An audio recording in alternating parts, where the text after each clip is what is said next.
மத்தியில் இருக்கிறதுலே ரொம்ப சந்தோஷம். மாலை வேளையிலும் கூட அப்பாவை ஆராதிக்கவும், அப்பாவுடைய நாமத்தை தொழுது கொள்ளவும், அப்பாவுடைய வார்த்தையை கேட்கவும் வந்திருக்கிறீங்க பாருங்க. உங்க வேலைகள், உங்களுடைய பணிப்பழு மற்ற எல்லாத்தையும் ஒதுக்கி வச்சுட்டு, டயர்ட்னஸ் எல்லாத்தையும் ஒதுக்கி வச்சுட்டு அப்பாவை ஆராதிக்க வந்திருக்கீங்க பாருங்க. நான் கர்த்தருடைய நாமத்துல சொல்றேன், நீங்க பணத்தை செலவு பண்ணி, உங்க நேரத்தை செலவு பண்ணி, நீண்ட தூரங்கள்ல இருந்தெல்லாம் வந்திருக்கீங்க இல்லையா?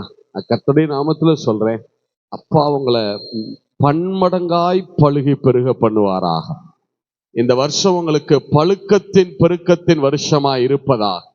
உங்க காத்திருப்புகள் எல்லாம் இந்த வருஷம் முடிவுக்கு வருவதாக. உங்க வெயிட்டிங் சீசன் எல்லாம் முடிவுக்கு வருவதாக. நீங்க காத்திருந்த காரியங்கள் எல்லாவற்றையும் ஒவ்வொன்றாய் கரத்தில் பெற்றுக் கொள்வீர்களாக. எத்தனை பேர் ஆமேன்னு சொல்ல முடியும்? எத்தனை பேர் ஆமேன்னு சொல்ல முடியும்? சரி, நான் கர்த்தருடைய வார்த்தைக்கு நேராய் நாம் கடந்து போகலாம். இந்த பட்டணத்துக்கும் தேசத்துக்கும் ஆசீர்வாதமாய் இருக்கிற ஒரு மூத்த தெய்வ மனிதருடைய, ஒரு மேன் ஆஃப் காட், அவங்களுடைய ஸ்தலத்துல நாங்க இருக்கிறதுல ரொம்ப சந்தோஷப்படுகிறோம். கர்த்தர் கொடுத்த இந்த வாய்ப்புக்காக அவருக்கு நாங்கள் நன்றி செலுத்துகிறோம். கர்த்தருடைய வார்த்தைக்கு நேராய் நாம் கடந்து போகலாம். 1 கொரிந்தியர் புஸ்தகம் 10வது அதிகாரம் 4வது வசனம். 1 Corinthians chapter 10 verse 4. 1 கொரிந்தியர் புஸ்தகம் 10வது அதிகாரம் 4வது வசனம். எடுத்துக்கொள்ளுங்க, பார்க்கலாம். எல்லாரும் ஒரே ஞானபானத்தை குடித்தார்கள். யாருடைய கரங்களில் எல்லாம் வேதம் இருக்கிறதோ எல்லாரும் சேர்ந்து வாசிக்கலாம். சரியா? சேர்ந்து வாசிக்கலாம். வேத தியானம் என்பது உங்க கண்கள் வார்த்தை என்ன செய்யணும்? பார்க்கணும். உங்க வாய் வார்த்தை என்ன செய்யணும்? பேசணும். நீங்க பேசுகிறத உங்க காதுகள் கேட்கணும். திருப்பி சொல்றேன், உங்க கண்கள் வார்த்தைய பார்க்கணும், உங்க வாய் வார்த்தைய பேசணும். நீங்க பேசுகிறத உங்க காது என்ன செய்யணும்? நாங்க பேசுறத கேட்டா பத்தாது, நீங்க பேசுகிற வார்த்தைகளை உங்க காது என்ன செய்யணும்? கேட்கணும். அப்பதான் அந்த 3 தான் நம்முடைய ஆத்மாவுடைய வாசல் இல்லையா? ஒரு காரியம் நம்ம ஆத்மாவுக்குள்ள போகணும்னா இந்த 3 வழியாகத்தான் என்ன செய்யும்? போகும். சரியா? சரி, எல்லாரும் சேர்ந்து வாசிக்கலாம். எடுத்துக்கொள்ளுங்க. கொஞ்சம் ஷார்ப் குத்திக்கிறீங்களா? பேஸ் மைண்டா குறைச்சிட்டு கொஞ்சம் ஷார்ப் இருக்கு. 1 கொரிந்தியர் புஸ்தகம் 10வது அதிகாரம் 4வது வசனம். எல்லாரும் சேர்ந்து வாசிக்கலாம். வாசிக்க பார்க்கலாம். எல்லாரும் ஒரே ஞானபானத்தை குடித்தார்கள். Very good. எல்லாரும் ஒரே ஞானபானத்தை குடித்தார்கள். எப்படி எனில் அவர்களோட கூட சென்ற ஞான கன்மலையின் தண்ணீரை குடித்தார்கள். ஞான கன்மலையின் தண்ணீரை குடித்தார்கள். அந்த கன்மலை கிறிஸ்துவே. அந்த கன்மலை கிறிஸ்துவே. அந்த ஞான கன்மலை, the spiritual rock, அந்த வார்த்தையை தான் நம்ம தியானிக்க போகிறோம். இயேசு எப்படி ஞான கன்மலையா இருக்கிறார், அந்த ஞான கன்மலையிலிருந்து நாம எப்படி நம்முடைய ஆசீர்வாதங்களை பெற்றுக்கொள்வது, ஞான கன்மலை ஆகிய கிறிஸ்துவினிடத்திலிருந்து நான் எப்படி பிரதர் என்னுடைய ஆசீர்வாதங்களை நான் எடுத்துக்கொள்வது, அந்த ஊற்றை நான் எப்படி பெறுவது, ஞான கன்மலை ஆகிய அவரிடத்திலிருந்து அந்த ஜீவ தண்ணீரை நான் எப்படி பருகட்டும், அதான் இப்ப நம்ம தியானிக்க போறோம். வாசிங்க பார்க்கலாம். யாத்திராகம புஸ்தகம் 17வது அதிகாரம் 1-6 வரைக்கும். யாத்திராகம புஸ்தகம் 17 1-6 வரைக்கும் சேர்ந்து வாசிக்கலாம். எல்லாரும் எடுத்துக்கொள்ளுங்க. Exodus chapter 17 from the verses 1 to 6. யாத்திராகம புஸ்தகம் 17ஆம் அதிகாரம் 1-6 வரைக்கும். பின்பு இஸ்ரவேல் புத்திரராகிய சபையார் எல்லாரும், சொல்லுங்க, பக்கம் சொல்லுங்க. யாத்திராகம புஸ்தகம் 17ஆம் அதிகாரம் 1-6 வரைக்கும். பக்கம் 91. பழைய ஏற்பாட்டுல பக்கம் 91. எடுத்தீங்களா? சேர்ந்து வாசிக்கலாமா? எங்க வாசிங்க பார்க்கலாம். பின்பு இஸ்ரவேல் புத்திரராகிய சபையார் எல்லாரும் கர்த்தருடைய கட்டளையின்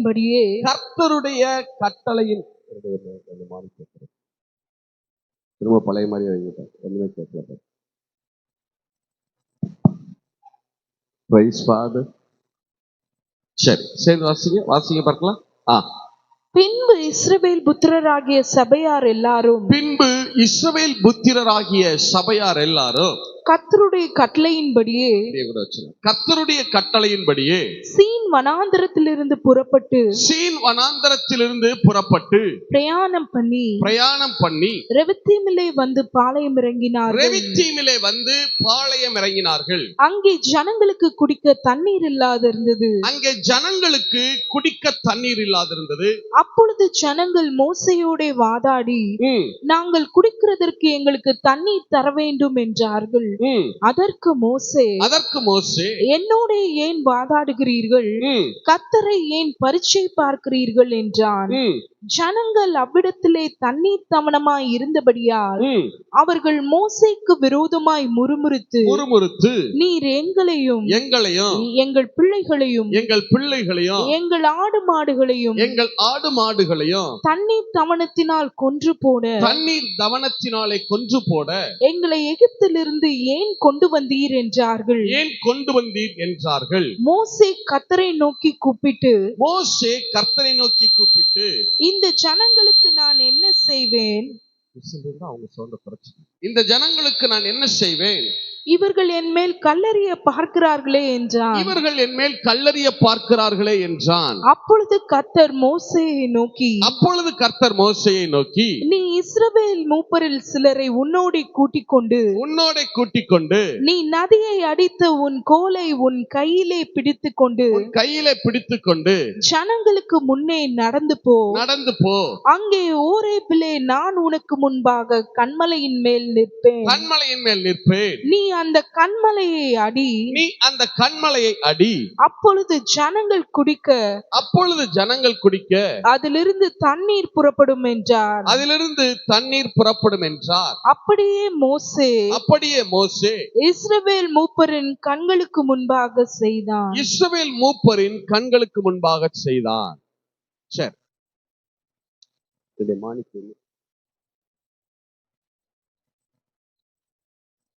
இந்த வேத பகுதியை கொஞ்சம் நாம தியானிக்கலாம். என்னுடைய மானிட்டர் சரியா வரலப்பா, சரி பண்ணிடுறியா? இந்த வேத பகுதியை கொஞ்சம் நாம தியானிக்கலாம். சரி, இந்த சம்பவம் யாருடைய வாழ்க்கையில நடக்குது அப்படின்னு உற்று கவனிச்சீங்கன்னா, இஸ்ரவேல் ஜனங்கள் எகிப்திலிருந்து விடுதலையாக்கப்படுகிறார்கள். விடுதலையாக்கப்பட்ட ஜனங்கள் செங்கடலை கடந்த உடனே சீன் வனாந்தரத்துல, அதாவது செங்கடலுடைய கரையேறி இக்கரையில இருந்து செங்கடலை கடந்து அக்கறைக்கு போயிட்டாங்க.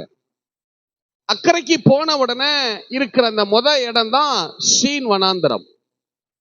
சீன் வனாந்தரத்துல இஸ்ரவேல் ஜனங்களுக்கு குடிக்க தண்ணீர் இல்லாமல் போயிற்று. இஸ்ரவேல் ஜனங்களுக்கு குடிக்கிறதற்கு என்ன இல்லாமல் போயிற்று? தண்ணீர் இல்லாமல் போயிற்று. இப்ப இந்த சம்பவத்தை நல்லா உற்று கவனிங்களேன். இது யாருடைய வாழ்க்கையில நடக்குதுன்னா, பாவ உலகத்துக்கு அடையாளமாயிருக்கிற எகிப்து தேசத்திலிருந்து விடுதலையாக்கப்பட்ட ஜனங்கள்.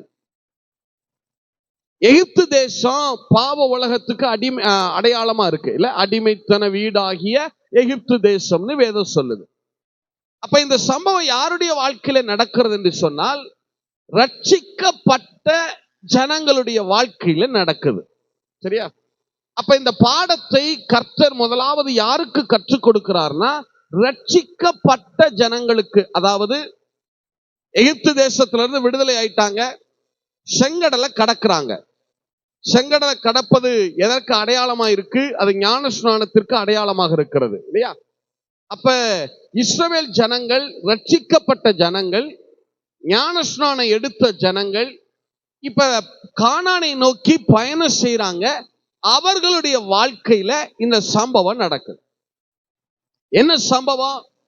சீன் வனாந்தரத்துல அவர்களுக்கு குடிக்கிறதற்கு தண்ணீர் இல்லாமல் போயிடுச்சு. அவர்களுக்கு குடிக்கிறதற்கு என்ன இல்லாமல் போயிடுச்சான்? தண்ணீர் இல்லாம போச்சு. நல்லா கவனிச்சு பாருங்க. அந்த வார்த்தை சொல்லுது, அவர்கள் கர்த்தருடைய கட்டளையின்படியே புறப்பட்டு, இல்ல அவங்க ஆண்டவருடைய கட்டளையின்படிதான் புறப்பட்டு வர்றாங்க. அவங்களா சுயசித்தமாய் போகல, ஆண்டவர் தான் அவர்களை நடத்தி கொண்டு வருகிறார். அப்படி இருந்த போதிலும் கூட அவர்களுக்கு குடிக்கிறதற்கு என்ன இல்லாம போச்சு? தண்ணீர் இல்லாமல் போச்சு. சரி, இத கொஞ்சம் நம்ம உற்று கவனிக்கலாம். ரட்சிக்கப்பட்ட நாம பரம கானானை நோக்கி, பரலோகத்தை நோக்கி நாம் பயணம் செய்கிறோம். நம்முடைய வாழ்க்கையில கற்றுக்கொள்ள வேண்டிய சில அடிப்படையான காரியங்களை ஆவியானவர் இங்கே போதித்திருக்கிறார். இல்ல, வாசிங்க, திருப்பி வாசிங்க. யாத்திராகமம் 17:1 வாசிங்க, பார்க்கலாம். பின்பு இஸ்ரவேல் புத்திரராகிய சபையார் எல்லாரும் கர்த்தருடைய கட்டளையின்படியே சீன் வனாந்தரத்திலிருந்து புறப்பட்டு பிரயாணம் பண்ணி ரெவத்தீமிலே வந்து பாளையம் இறங்கினார்கள். அங்கே ஜனங்களுக்கு குடிக்க தண்ணீர் இல்லாதிருந்தது. இஸ்ரவேல் ஜனங்கள் எகிப்திலிருந்து புறப்பட்டு செங்கடலை கடந்துட்டாங்க. கடந்த உடனே கரையேறி நிக்கிற இடம் சீன் வனாந்தரம். சொல்லுங்க, என்ன வனாந்தரம்? சீன் வனாந்தரம். சீன் வனாந்தரத்திலிருந்து கர்த்தருடைய கட்டளையின்படிதான் அவங்க ரெவித்தீமுக்கு பிரயாணப்படுகிறாங்க. ஆனா அங்க குடிக்க தண்ணீர் இல்லாமல் போயிடுச்சு. நல்லா கவனிங்க. ஆக்சுவலா உண்மை என்ன அப்படின்னு கேட்டா, சீன் வனாந்தரத்திலிருந்து நேரடியா ரெவித்தீமுக்கு வர முடியாது. சீன் வனாந்தரத்திலிருந்து டைரக்டா ரெவித்தீமுக்கு வர முடியாது. இந்த சீன்ல இருந்து ரெவித்தீமுக்கு வரணும்னா இடையிலேயே வேறு 2 பாளையங்கள் இருக்கிறது. அந்த 2 பாளையங்களை கடந்தாதான் இந்த ரெவித்தீம் என்கிற இடத்துக்கு அவங்க வர முடியும். என்னாகம புஸ்தகம் 33வது அதிகாரம் 12 to 14 வரைக்கும். Number chapter 33 from the verses 12 to 14.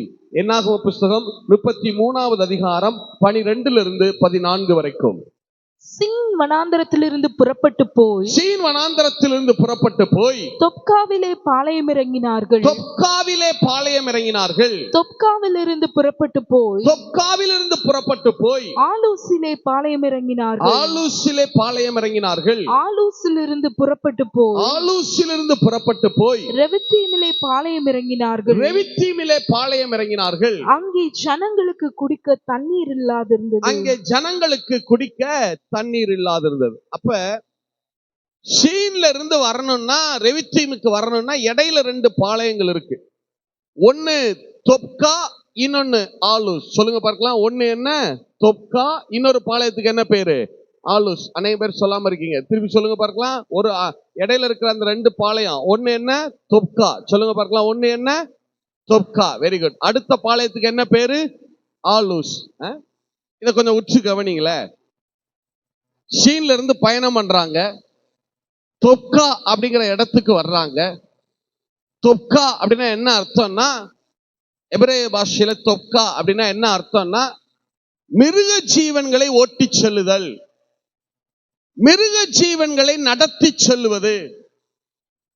இஸ்ரவேல் ஜனங்கள் எகிப்து தேசத்திலிருந்து வருகிறப்ப அவர்களிடத்துல ஆயிரக்கணக்கான லட்சக்கணக்கான மிருக ஜீவன்கள் இருக்கிறது.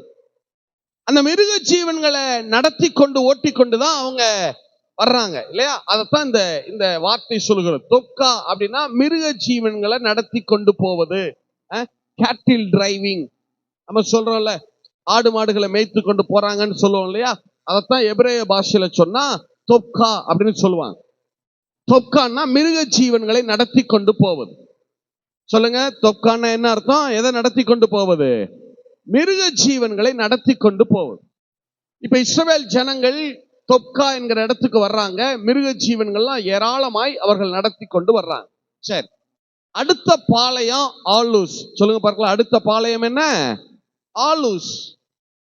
ஆலூஸ்னா என்ன அர்த்தம்னா, என் கைகளினால் நானே மாப்பு செய்து கொள்ளுவேன். I will knead, KNEAD, knead. என் கைகளினால் நானே மாப்பு செய்து கொள்ளுவேன். எனக்கு தேவையான ஆகாரத்தை நானே என் கைகளினால ஆயத்தப்படுத்திக் கொள்ளுவேன். சொல்லுங்க, ஆலோசனை என்ன அர்த்தம்? என் கைகளினால நானே என்ன செய்து கொள்ளுவேன்? மாப்பிசைந்து கொள்ளுவேன். ரெண்டையும் கொஞ்சம் கம்பைன் பண்ணி பாருங்களேன். தொக்கா அப்படின்னா மிருக ஜீவன்களை நடத்தி கொண்டு போவது. ஆலூஸ் அப்படின்னா என் கைகளினால் நானே மாப்பு செய்து கொள்ளுவேன். இப்ப இஸ்ரவேல் ஜனங்கள்கிட்ட ஆயிரக்கணக்கில் லட்சக்கணக்கில் மிருக ஜீவன்கள் இருக்கிறது இல்ல. இஸ்ரவேல் ஜனங்கள் எகிப்துல இருந்து வரும்போது நிறைய மிருக ஜீவன்களோட வர்றாங்க. நல்லா யோசிச்சு பாருங்க. இப்பதான் சீன் வனாந்தரத்துல செங்கடலை கடந்து சீன் வனாந்தரத்துக்கு வந்துட்டாங்க. சுதந்திர காற்றை சுவாசிக்கிறாங்க. இப்ப அவங்க கையில நிறைய மிருக ஜீவன்கள் இருக்கு. அதெல்லாம் நடத்தி கொண்டு வர்றாங்க. கர்த்தருடைய ஆசீர்வாதத்துல அந்த மிருக ஜீவன்கள்லாம் நிறைய குட்டி போட்டிருக்கு இல்ல. மிருக ஜீவன்கள் நடத்துறாங்க. அந்த மிருக ஜீவன்கள் இருந்து அவர்களுக்கு தேவையான உணவு பொருட்கள் எல்லாம் கிடைக்குது. பால்ல இருந்து வெண்ணெயில இருந்து அவங்களுக்கு என்னெல்லாம் தேவையோ உணவு பொருட்கள் எல்லாம் கிடைக்குது. இறைச்சி எல்லாம் கிடைக்குது. அவர்களுக்கு தேவையா இருந்துச்சுன்னு சொன்னா அவர்கள் என்ன செய்யலாம்? அவங்களுக்கு தேவைக்கு என்ன செய்வாங்க? சில ஆடு மாடு ஜீவன்களை விற்று காசாக்கணும்னா காசாக்கிக்கிடுவாங்க இல்ல. ஆதி காலங்கள்லாம் பார்த்துருக்கீங்களா? கிராம பகுதிகளெல்லாம் ஒரு குடும்பத்துல ஆடு வளர்ப்பாங்க. 20 ஆடு 30 ஆடுன்னு வளர்ப்பாங்க. ஏதாவது ஒரு தேவைன்னு வந்துச்சுன்னா உடனே என்ன செஞ்சிருவாங்க? அதை விற்று அந்த தேவையை சந்திச்சுக்கிடுவாங்க இல்ல. ஆடு மாடுகள் தான் நமக்கு பேங்க் மாதிரி இல்ல. அப்ப அந்த மிருக ஜீவன்கள்ல இருந்து இஸ்ரவேல் ஜனங்களுக்கு இப்ப நிறைய வருமானம் வர ஆரம்பிக்கிறது.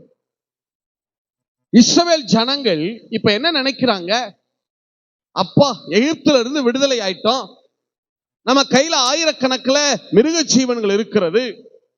இந்த மிருக ஜீவன்களை வைத்து என்னுடைய எல்லா தேவைகளையும் நான் சந்தித்துக் கொள்ளுவேன். மிருக ஜீவன்களை வைத்து என்னுடைய உணவை ஆயத்தப்படுத்திக் கொள்ளுவேன். I will NEET. நான் என் கைகளினாலேயே என் உணவை நான் மாப்பு செய்து கொள்ளுவேன். என்னுடைய உணவை நானே ஆயத்தப்படுத்திக் கொள்ளுவேன். இந்த மிருக ஜீவன்கள் இருந்தாலே போதும், நமக்கு எல்லாமே எல்லா சம்பாத்தியமும் கிடைச்சிரும். மிருக ஜீவன்களை வச்சே நாம பிழைத்துக் கொள்ளலாம். மிருக ஜீவன்கள் இருந்து நமக்கு நிறைய வருமானம் கிடைக்கிறது. இந்த மிருக ஜீவன்கள் தான் நம்முடைய வாழ்க்கையின் ஆதாரமாயிருக்கிறது. எல்லாம் கவனிங்க. இத்தனை காலம் கர்த்தரை தங்களுடைய வாழ்வாதாரமாய் பார்த்தவர்கள் இப்ப மிருக ஜீவன்கள் தான் எங்களுடைய வாழ்வாதாரம் என்று பார்க்க ஆரம்பித்து விட்டார்கள்.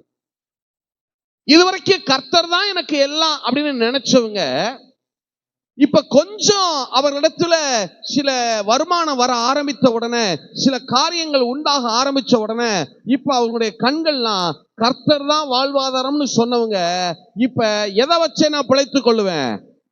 மிருக ஜீவன்களை வச்சே நான் பிழைத்துக் கொள்ளுவேன் இல்ல. அவங்க பார்வை எது பக்கம் திரும்புதுன்னா மிருக ஜீவன்கள் தான் எங்களுடைய வாழ்வாதாரம் இல்ல. நம்ம அநேக நேரங்களில் யோசிப்போம், பார்த்திருக்கீங்களா? தொழில் இதெல்லாம் எதுவும் இல்லாத நேரம், வேலை அதெல்லாம் இல்லாத நேரத்துல எல்லாமே கர்த்தர் தான் அப்படின்னு இருந்திருப்போம். ஆனா ஆண்டவர் ஏதாவது ஒரு தொழிலை கொடுக்கட்டும், ஒரு வேலையை கொடுத்துடட்டும், ஒரு ஆசீர்வாதம் வந்துடட்டும், உடனே நம்முடைய மைண்ட் எங்க திரும்ப ஆரம்பிக்குது? இந்த தொழில் தான் எல்லாம்.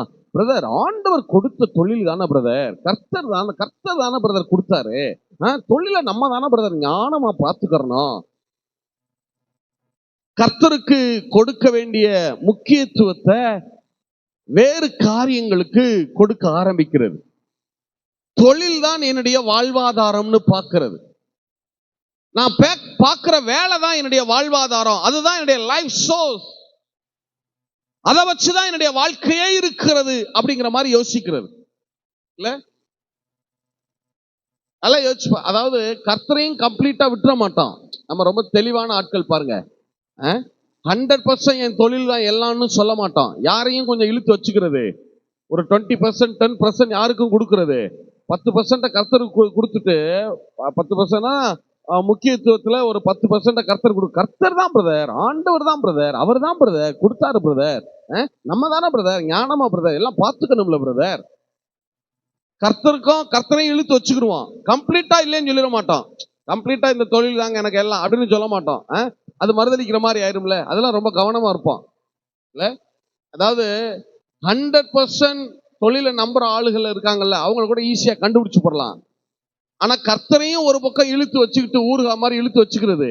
ஆனா அதே நேரத்துல என்ன சொல்றது, கர்த்தர் தான், ஆனா பாத்துக்கங்க வேலை முக்கியம் இல்ல, தொழில் முக்கியம் இல்ல, அதை வச்சுதானே பிரதர் எல்லாம், அது இல்லாம என்ன செய்ய முடியும் இல்ல.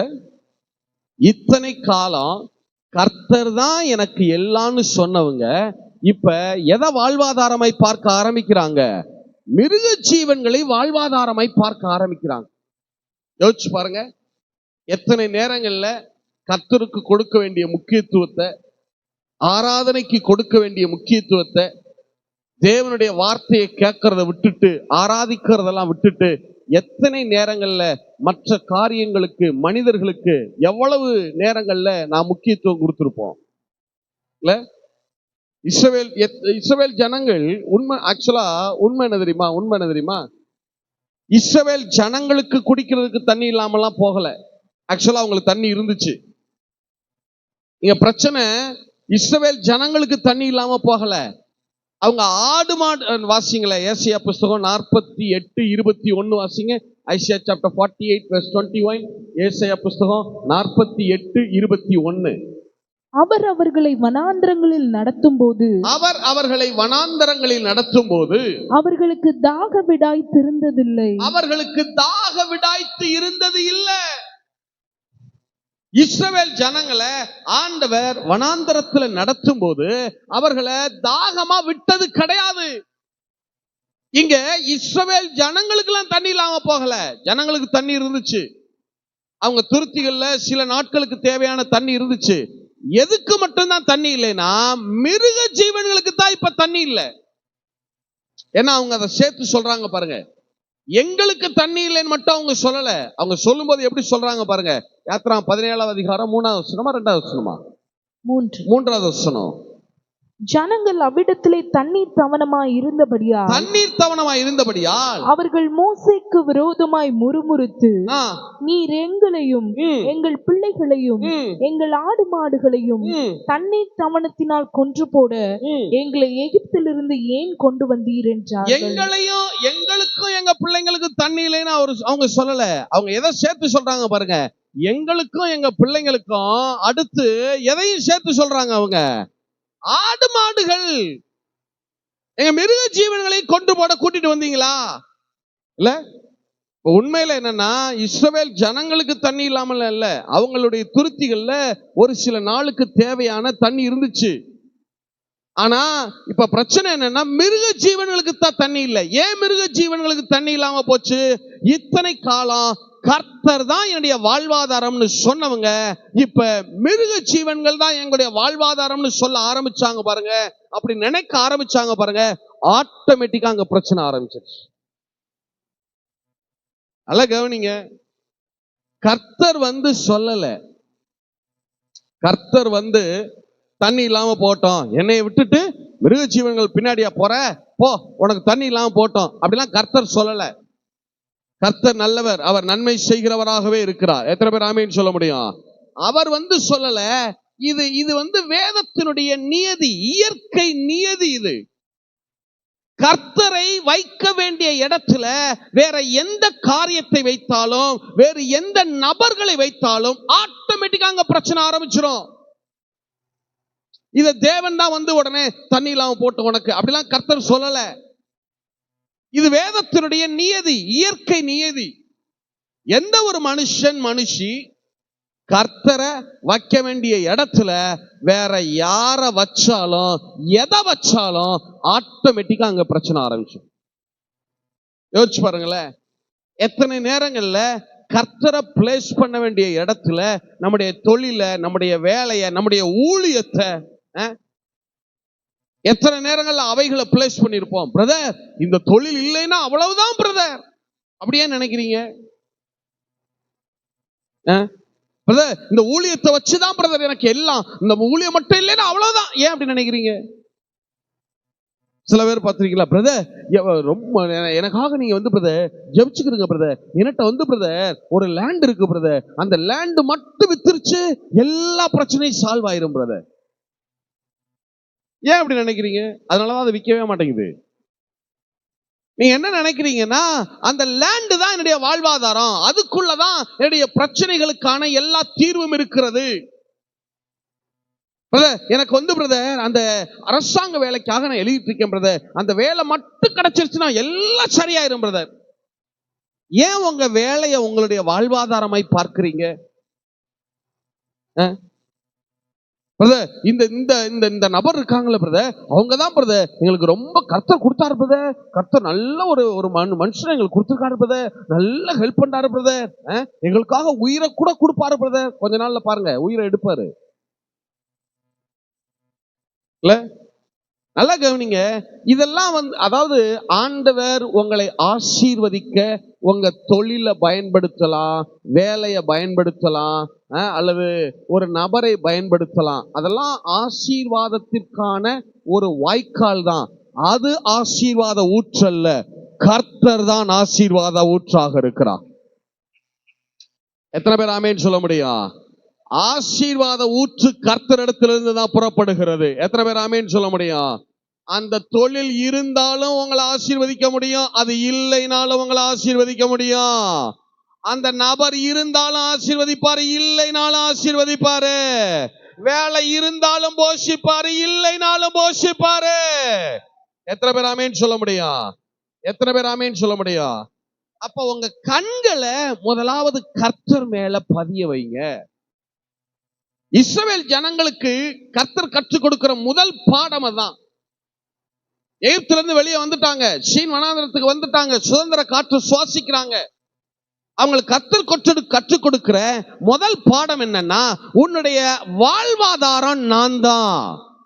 உன்னுடைய வாழ்வாதாரம் மிருக ஜீவன்கள் அல்ல, உன்னுடைய வாழ்வாதாரம் உன் வேலை அல்ல, உன் தொழில் அல்ல, உன் உறவுகள் அல்ல, உன் ஊழியம் அல்ல, வேறு மனிதர்கள் அல்ல. உன்னுடைய வாழ்வாதாரம் சேனைகளின் கர்த்தராயிருக்கிறார். எத்தனை பேர் ஆமேன்னு சொல்ல முடியும்? எத்தனை பேர் ஆமேன்னு சொல்ல முடியும்? அந்த ஆட்டிடியூடுக்கு வந்துருங்க. அவர் சில காரியங்களை பயன்படுத்தலாம், அதெல்லாம் ஒரு சேனல் தான்.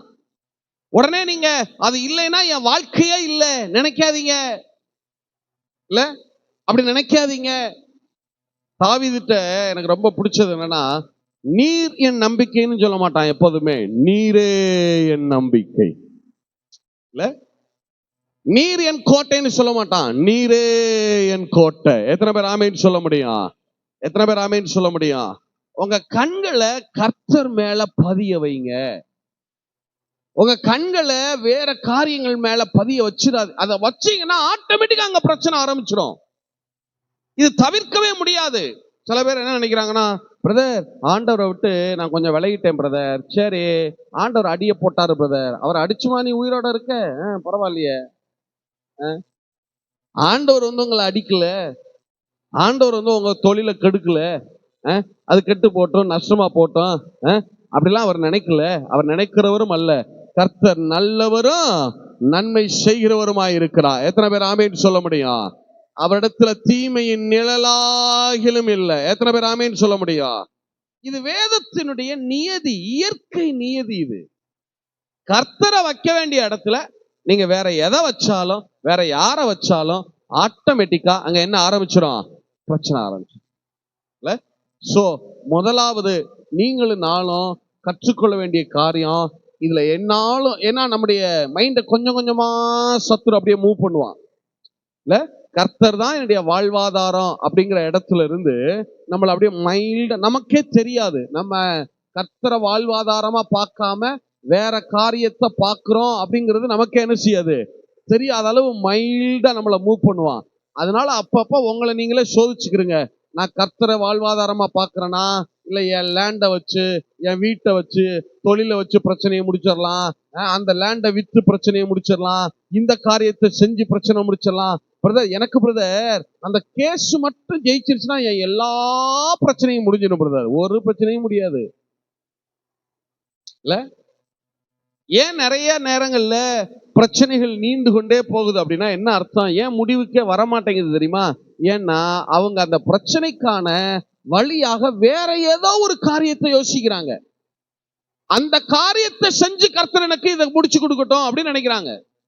அந்த காரியம் அந்த லேண்ட வித்தாதான் என் பிரச்சனை முடியும், அந்த கேஸ் முடிஞ்சாதான் என் பிரச்சனை முடியும், இல்ல இந்த அரசாங்க வேலை கிடைச்சாதான் என் பிரச்சனை முடியும், இல்ல அப்படி கிடையாது.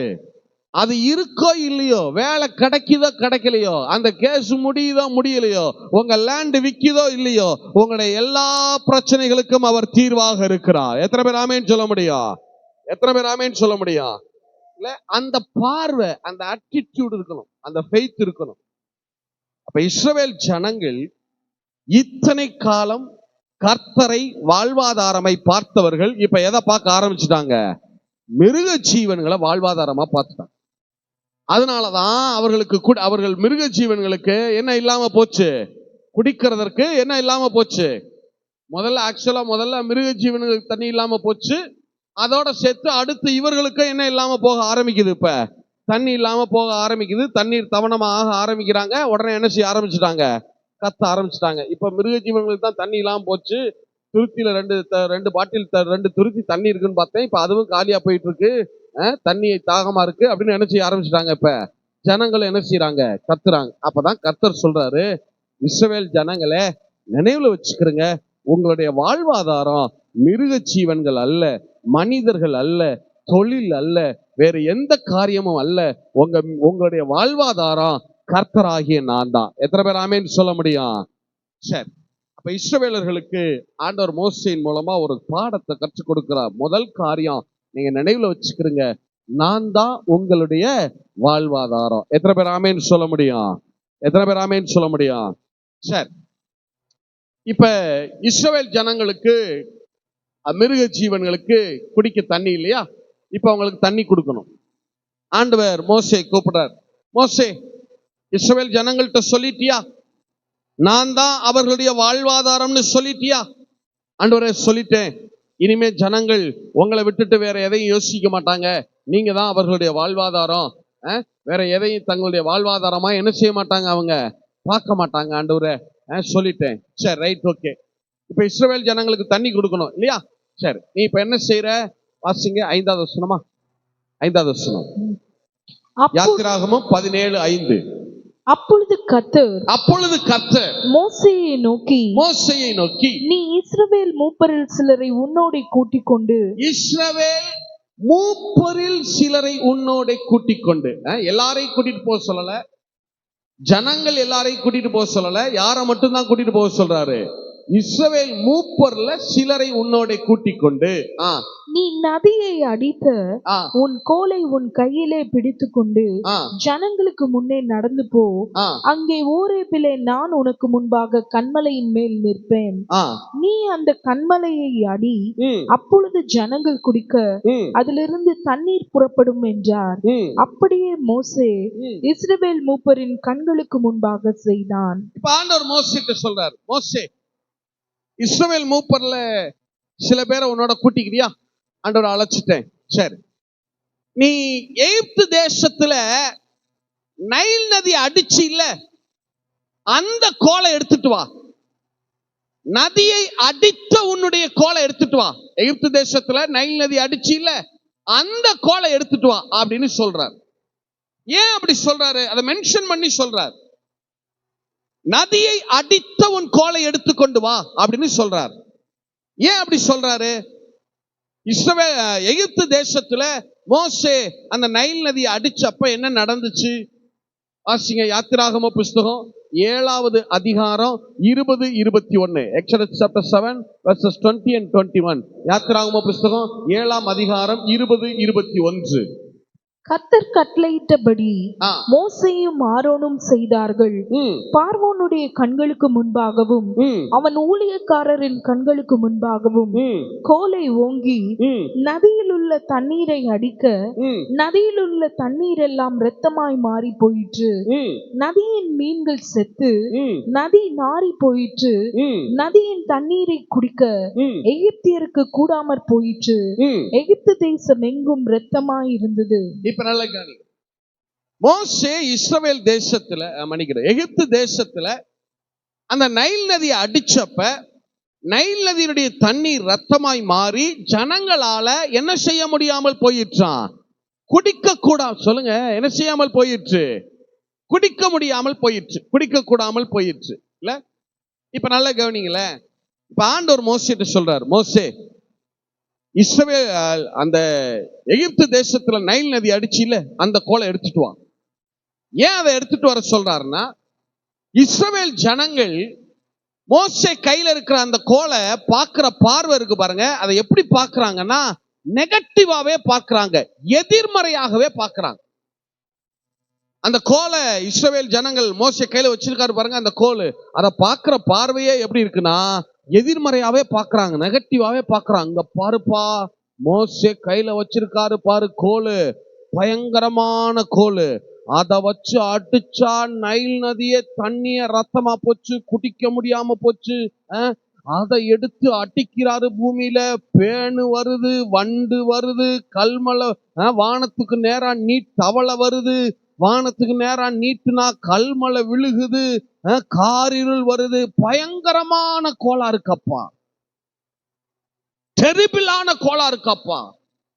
இந்த கோலை எடுத்தார்னாலே பயங்கர நியாய தீர்ப்பு தான், ஜட்ஜ்மெண்ட் தான், ஆக்கினை தீர்ப்பு தான், எல்லாத்தையும் அழிச்சு போடுதுப்பா இந்த கோலு. அந்த கோலை பார்க்கிற பார்வையை எப்படி பார்க்கறாங்கன்னா எதிர்மறையாகவே பார்க்கறாங்க, நெகட்டிவ் சென்ஸ்லயே பார்க்கறாங்க. அந்த கோல் எப்போதும் நியாய தீர்ப்பு கொடுக்கும், அந்த கோல் எப்போதும் தண்டனை தீர்ப்பு கொடுக்கும், அந்த கோல் எல்லாவற்றையும் அழிச்சிடும், நல்லா இருக்கிறத கூட என்ன பண்ணி விட்டுரும், அது கெடுத்து விட்டுரும். அப்படிதான் பார்க்கறாங்க அந்த கோலை.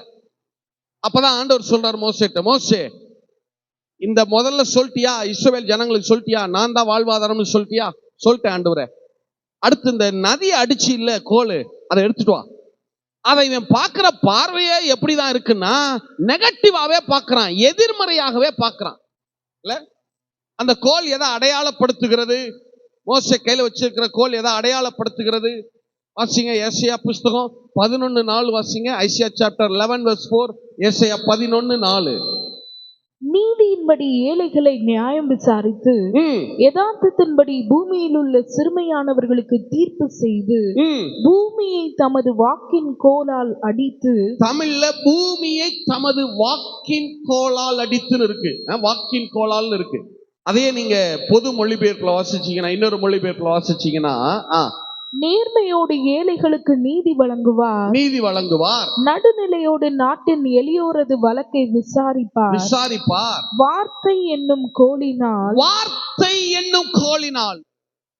கோல் எதை அடையாளப்படுத்துதுன்னா தேவனுடைய வார்த்தையை சொல்லுங்க. கோல் எதை அடையாளப்படுத்துகிறது? தேவனுடைய வார்த்தை. சத்தமா சொல்லுங்க, தேவனுடைய வார்த்தையை. இல்ல, பைபிள்ல எங்கெல்லாம் கோல்னு வருதோ தேவனுடைய வார்த்தைன்னு எடுத்துக்கணும். ஏன்னா ஆதி காலத்துல பேப்பர்லாம் கிடையாது இல்லையா? ஒரு சொத்து விற்கிறது, ஒரு சொத்தை ஒருத்தருக்கு எழுதி கொடுக்குறாங்க அப்படின்னா, இல்ல ஒரு வாக்குத்தத்தம் கொடுக்குறாங்கன்னு வச்சுக்கிறீங்களேன், அதெல்லாம் எதுல தான் எழுதுவாங்கன்னா அந்த கைக்கோல்ல தான் எழுதி கொடுப்பாங்க. ஒரு சொத்து விற்கிறாங்கன்னா கைக்கோலை எடுத்து, நான் இந்த சொத்தை இன்னாருக்கு என்ன செய்கிறேன், நான் எழுதி கொடுக்குறேன் அப்படின்னு எழுதி கையில கொடுத்துருவாங்க. அவங்க வார்த்தை ஒரு வாக்குத்தத்தம் கொடுத்தாங்கன்னா என்ன செய்வாங்க, ஒரு கைக்கோலை எடுத்து அதுல என்ன செய்வாங்க, அதுல எழுதி என்ன செஞ்சிருவாங்க, கையில கொடுத்துருவாங்க. இல்ல, அந்த கோல் எதை அடையாளப்படுத்துதுன்னா வார்த்தையை. சொல்லுங்க, கோல் எதை அடையாளப்படுத்துது? சத்தமா சொல்லுங்க. நான் ஏன் உங்களை பேச வைக்கிறேன்னா, நீங்க பேச பேசதான் இந்த செய்தியுடைய ஆசீர்வாதம் உங்க சிரசின் மேல இறங்க ஆரம்பிக்கும். சொல்லுங்க, கோல் எதை அடையாளப்படுத்துகிறது? தேவனுடைய வார்த்தையை அடையாளப்படுத்துது. இப்ப ஆண்டவர் மோசேட்ட சொல்றார், மோசே நீ நதியை அடிச்சு இல்ல அந்த கோலை எடுத்துட்டு வா. அதை இவன் பார்க்கிற பார்வையை நெகட்டிவாவே பார்க்கிறான். கோல் எதை அடையாளப்படுத்துது? தேவனுடைய வார்த்தையை. அப்ப ஆண்டவர் என்ன சொல்றாரு, இவன் என்னையும் என்னுடைய வார்த்தையையும் பார்க்கிற பார்வையை நெகட்டிவாவே பார்க்கிறான், எதிர்மறையாகவே பார்க்கிறான். இல்ல, அவனுக்கு நீ சொல்லு. நல்லா யோசிச்சு பாருங்க, இந்த கோலை வச்சு எகிப்து தேசத்துல நைல் நதி அடிச்சப்ப தண்ணீரை ஜனங்கள் என்ன செய்ய முடியாமல் போயிற்று? சொல்லுங்க, என்ன செய்ய முடியாம போச்சு? குடிக்க முடியாம போச்சா?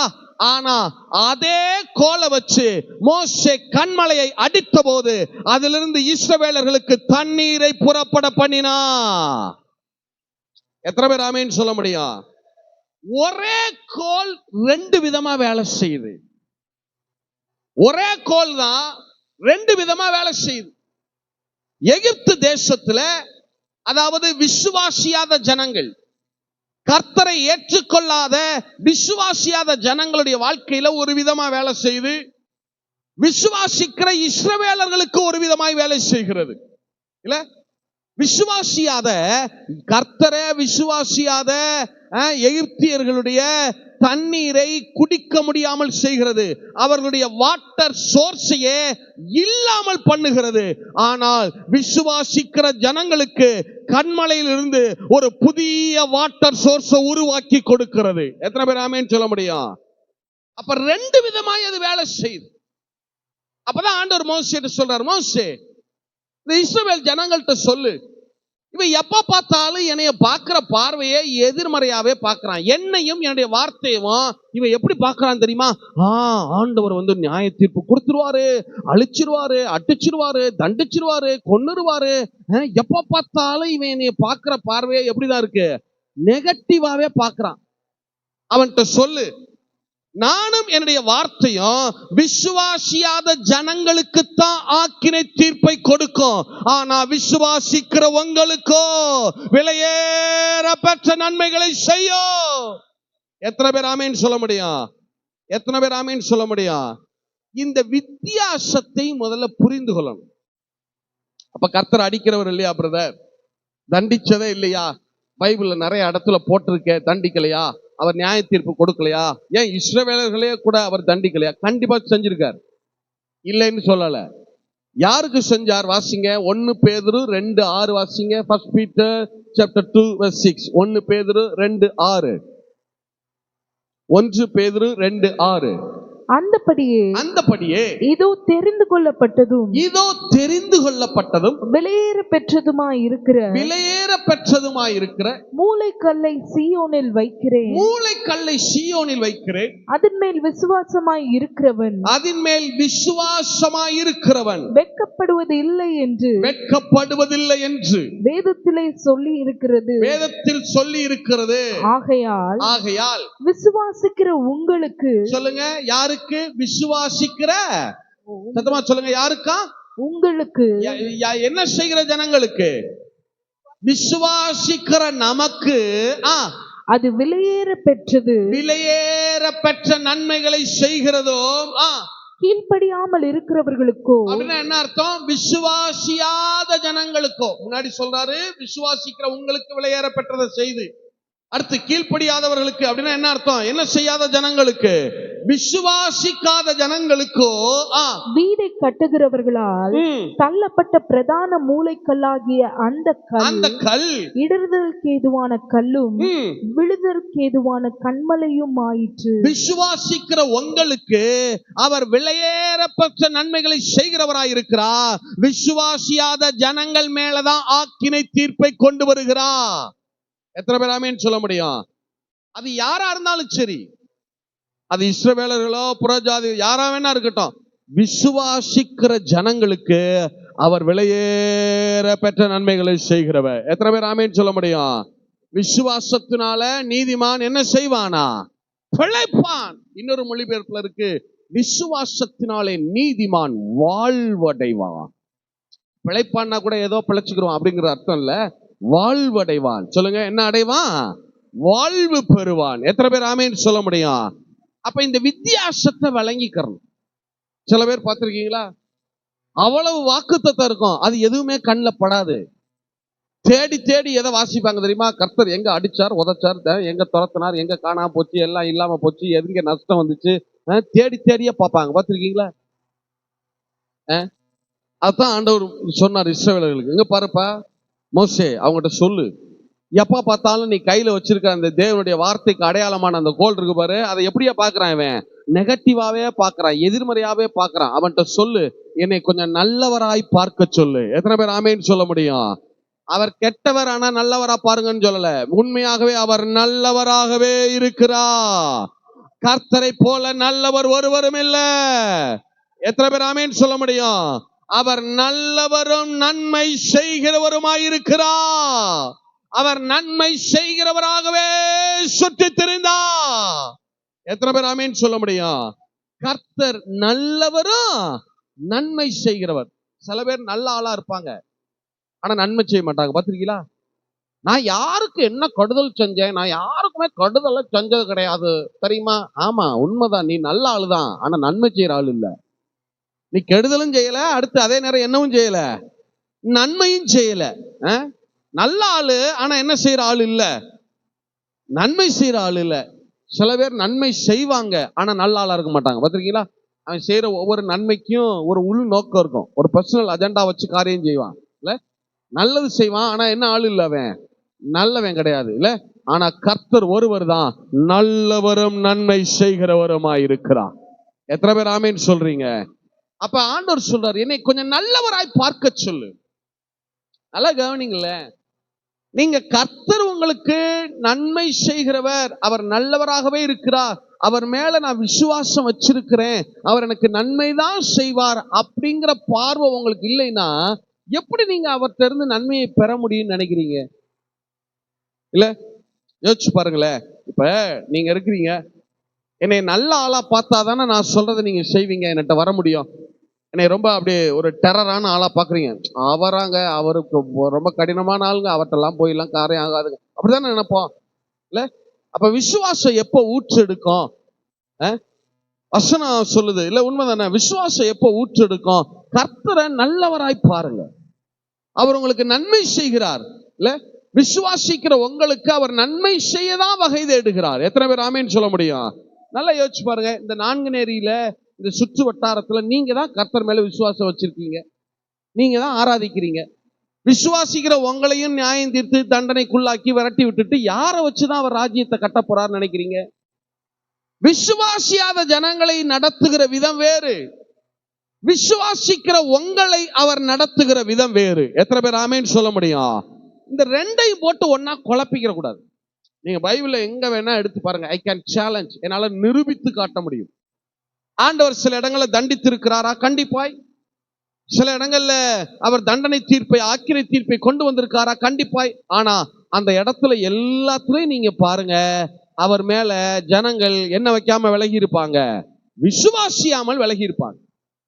நீங்க நிறைய பேருடைய பிரச்சனை என்ன தெரியுமா? விசுவாசிக்கிற ஜனங்கள் விசுவாசியாத ஜனங்களுக்கு என்ன நடந்துச்சோ அதை தங்களுக்குன்னு எடுத்துக்கிறாங்க. பத்தீங்களா, இங்க எழுதி இருக்கு பத்தீங்க, ஐயா அது விசுவாசியாத ஜனங்களுக்கு நடத்தது, அதையே நீ உனக்குன்னு எடுத்து அப்ளை பண்ணிக்கிற. விசுவாசிக்கிற ஜனங்களுக்கு என்ன செய்யப்படுகிறது இல்ல, அதைத்தானே நம்ம பார்க்கணும். அதை எடுக்கிறது இல்ல. விசுவாசியாத ஜனங்களுக்கு என்னெல்லாம் நடந்துச்சோ அதை தேடி தேடி எடுத்து வாசிச்சு கர்த்தரையும் கர்த்தருடைய வார்த்தையை எப்படி பார்க்கறது தெரியுமா? டெரிபிளாவே பார்க்கறது. ஆண்டவர் இல்ல, அதனாலதான் வாழ்க்கையும் அப்படியே இருக்கு. உன் விசுவாசத்தின்படியே உனக்கு ஆக கடவுதுங்கிற மாதிரியே இருக்கு இல்ல. நீங்க அவரை எப்படி பார்க்கிறீர்கள்? கர்த்தர் நல்லவரும் நன்மை செய்கிறவருமாய் இருக்கிறார். எத்தனை பேர் ஆமேன்னு சொல்ல முடியும்? கர்த்தர் நல்லவர், அவர் கிருபை என்றும் உள்ளது. நல்லா கவனிங்க, அவருடைய உக்கிரம் என்றும் உள்ளதுன்னு வேதம் சொல்லல, அவருடைய எரிச்சல் என்றும் உள்ளதுன்னு வேதம் சொல்லல, அவருடைய கோபம் என்றும் உள்ளதுன்னு சொல்லல, அவருடைய கிருபை பேரன்பு என்றும் உள்ளது. எத்தனை பேர் ஆமேன்னு சொல்ல முடியும்?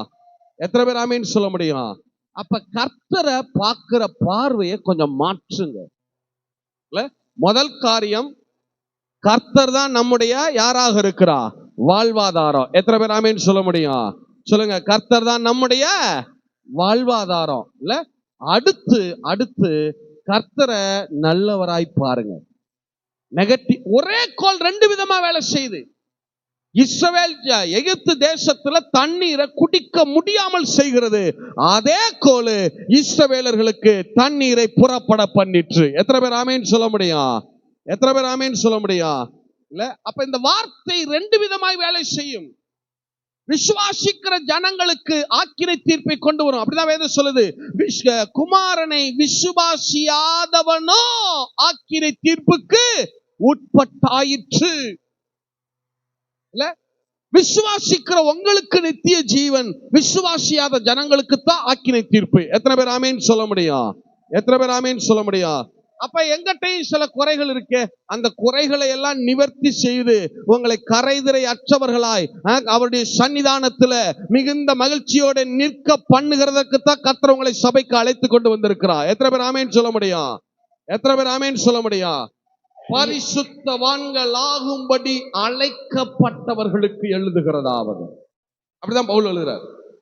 அப்போ எங்கிட்ட குறை இருக்க பிரதர், உங்களை குறைய சரி செய்யறதுக்கு தான் கர்த்தர் உங்களை இங்க உட்கார வச்சிருக்கிறார். எத்தனை பேர் ஆமென் சொல்ல முடியும்? இங்க கூட்டிட்டு வந்து உங்களை அழிச்சு போடுறதுக்கு கர்த்தர் உங்களை கூட்டிட்டு வரல. இல்ல, யோசிச்சு பாருங்க. விசுவாசிக்கிற நம்மளே எல்லாம் தண்டிச்சு வரட்டி விட்டு யாரை வச்சுதான் ராஜ்யத்தை கட்ட போறாரு? அப்ப முதல் காரியம், கர்த்தர் தான் நம்முடைய வாழ்வாதாரம். எத்தனை பேர் ஆமென் சொல்ல முடியும்? நீங்க பதில் சொல்லுங்க எனக்கு. யாரு உங்களுடைய வாழ்வாதாரம்? கர்த்தர் தான். அடுத்து கர்த்தரையும் அவருடைய வார்த்தையும் எப்படி பார்க்க பழகணும்? நன்மையை பாசிட்டிவா, அது என்ன சொல்றது, நெகட்டிவா இல்லாம, எதிர்மறையா இல்லாம நேர்மறையாய் பார்க்க பழகுங்க. விசுவாசத்தோட பார்க்க பழகுங்க. அப்பா நல்லவரும் நன்மை செய்கிறவருமாகவே இருக்கிறார். எத்தனை பேர் ஆமென் சொல்ல முடியும்? இல்ல, சரி. அப்ப ஆண்டவர் மோசேட்ட சொல்றார், மோசே இங்க வா, சொல்லிட்டியா இஸ்ரவேல் ஜனங்களுக்கு, சொல்லிட்டியா நான் தான் அவங்களுடைய வாழ்வாதாரம்னு சொல்லிட்டியா? ஆண்டவரே சொல்லிட்டேன்.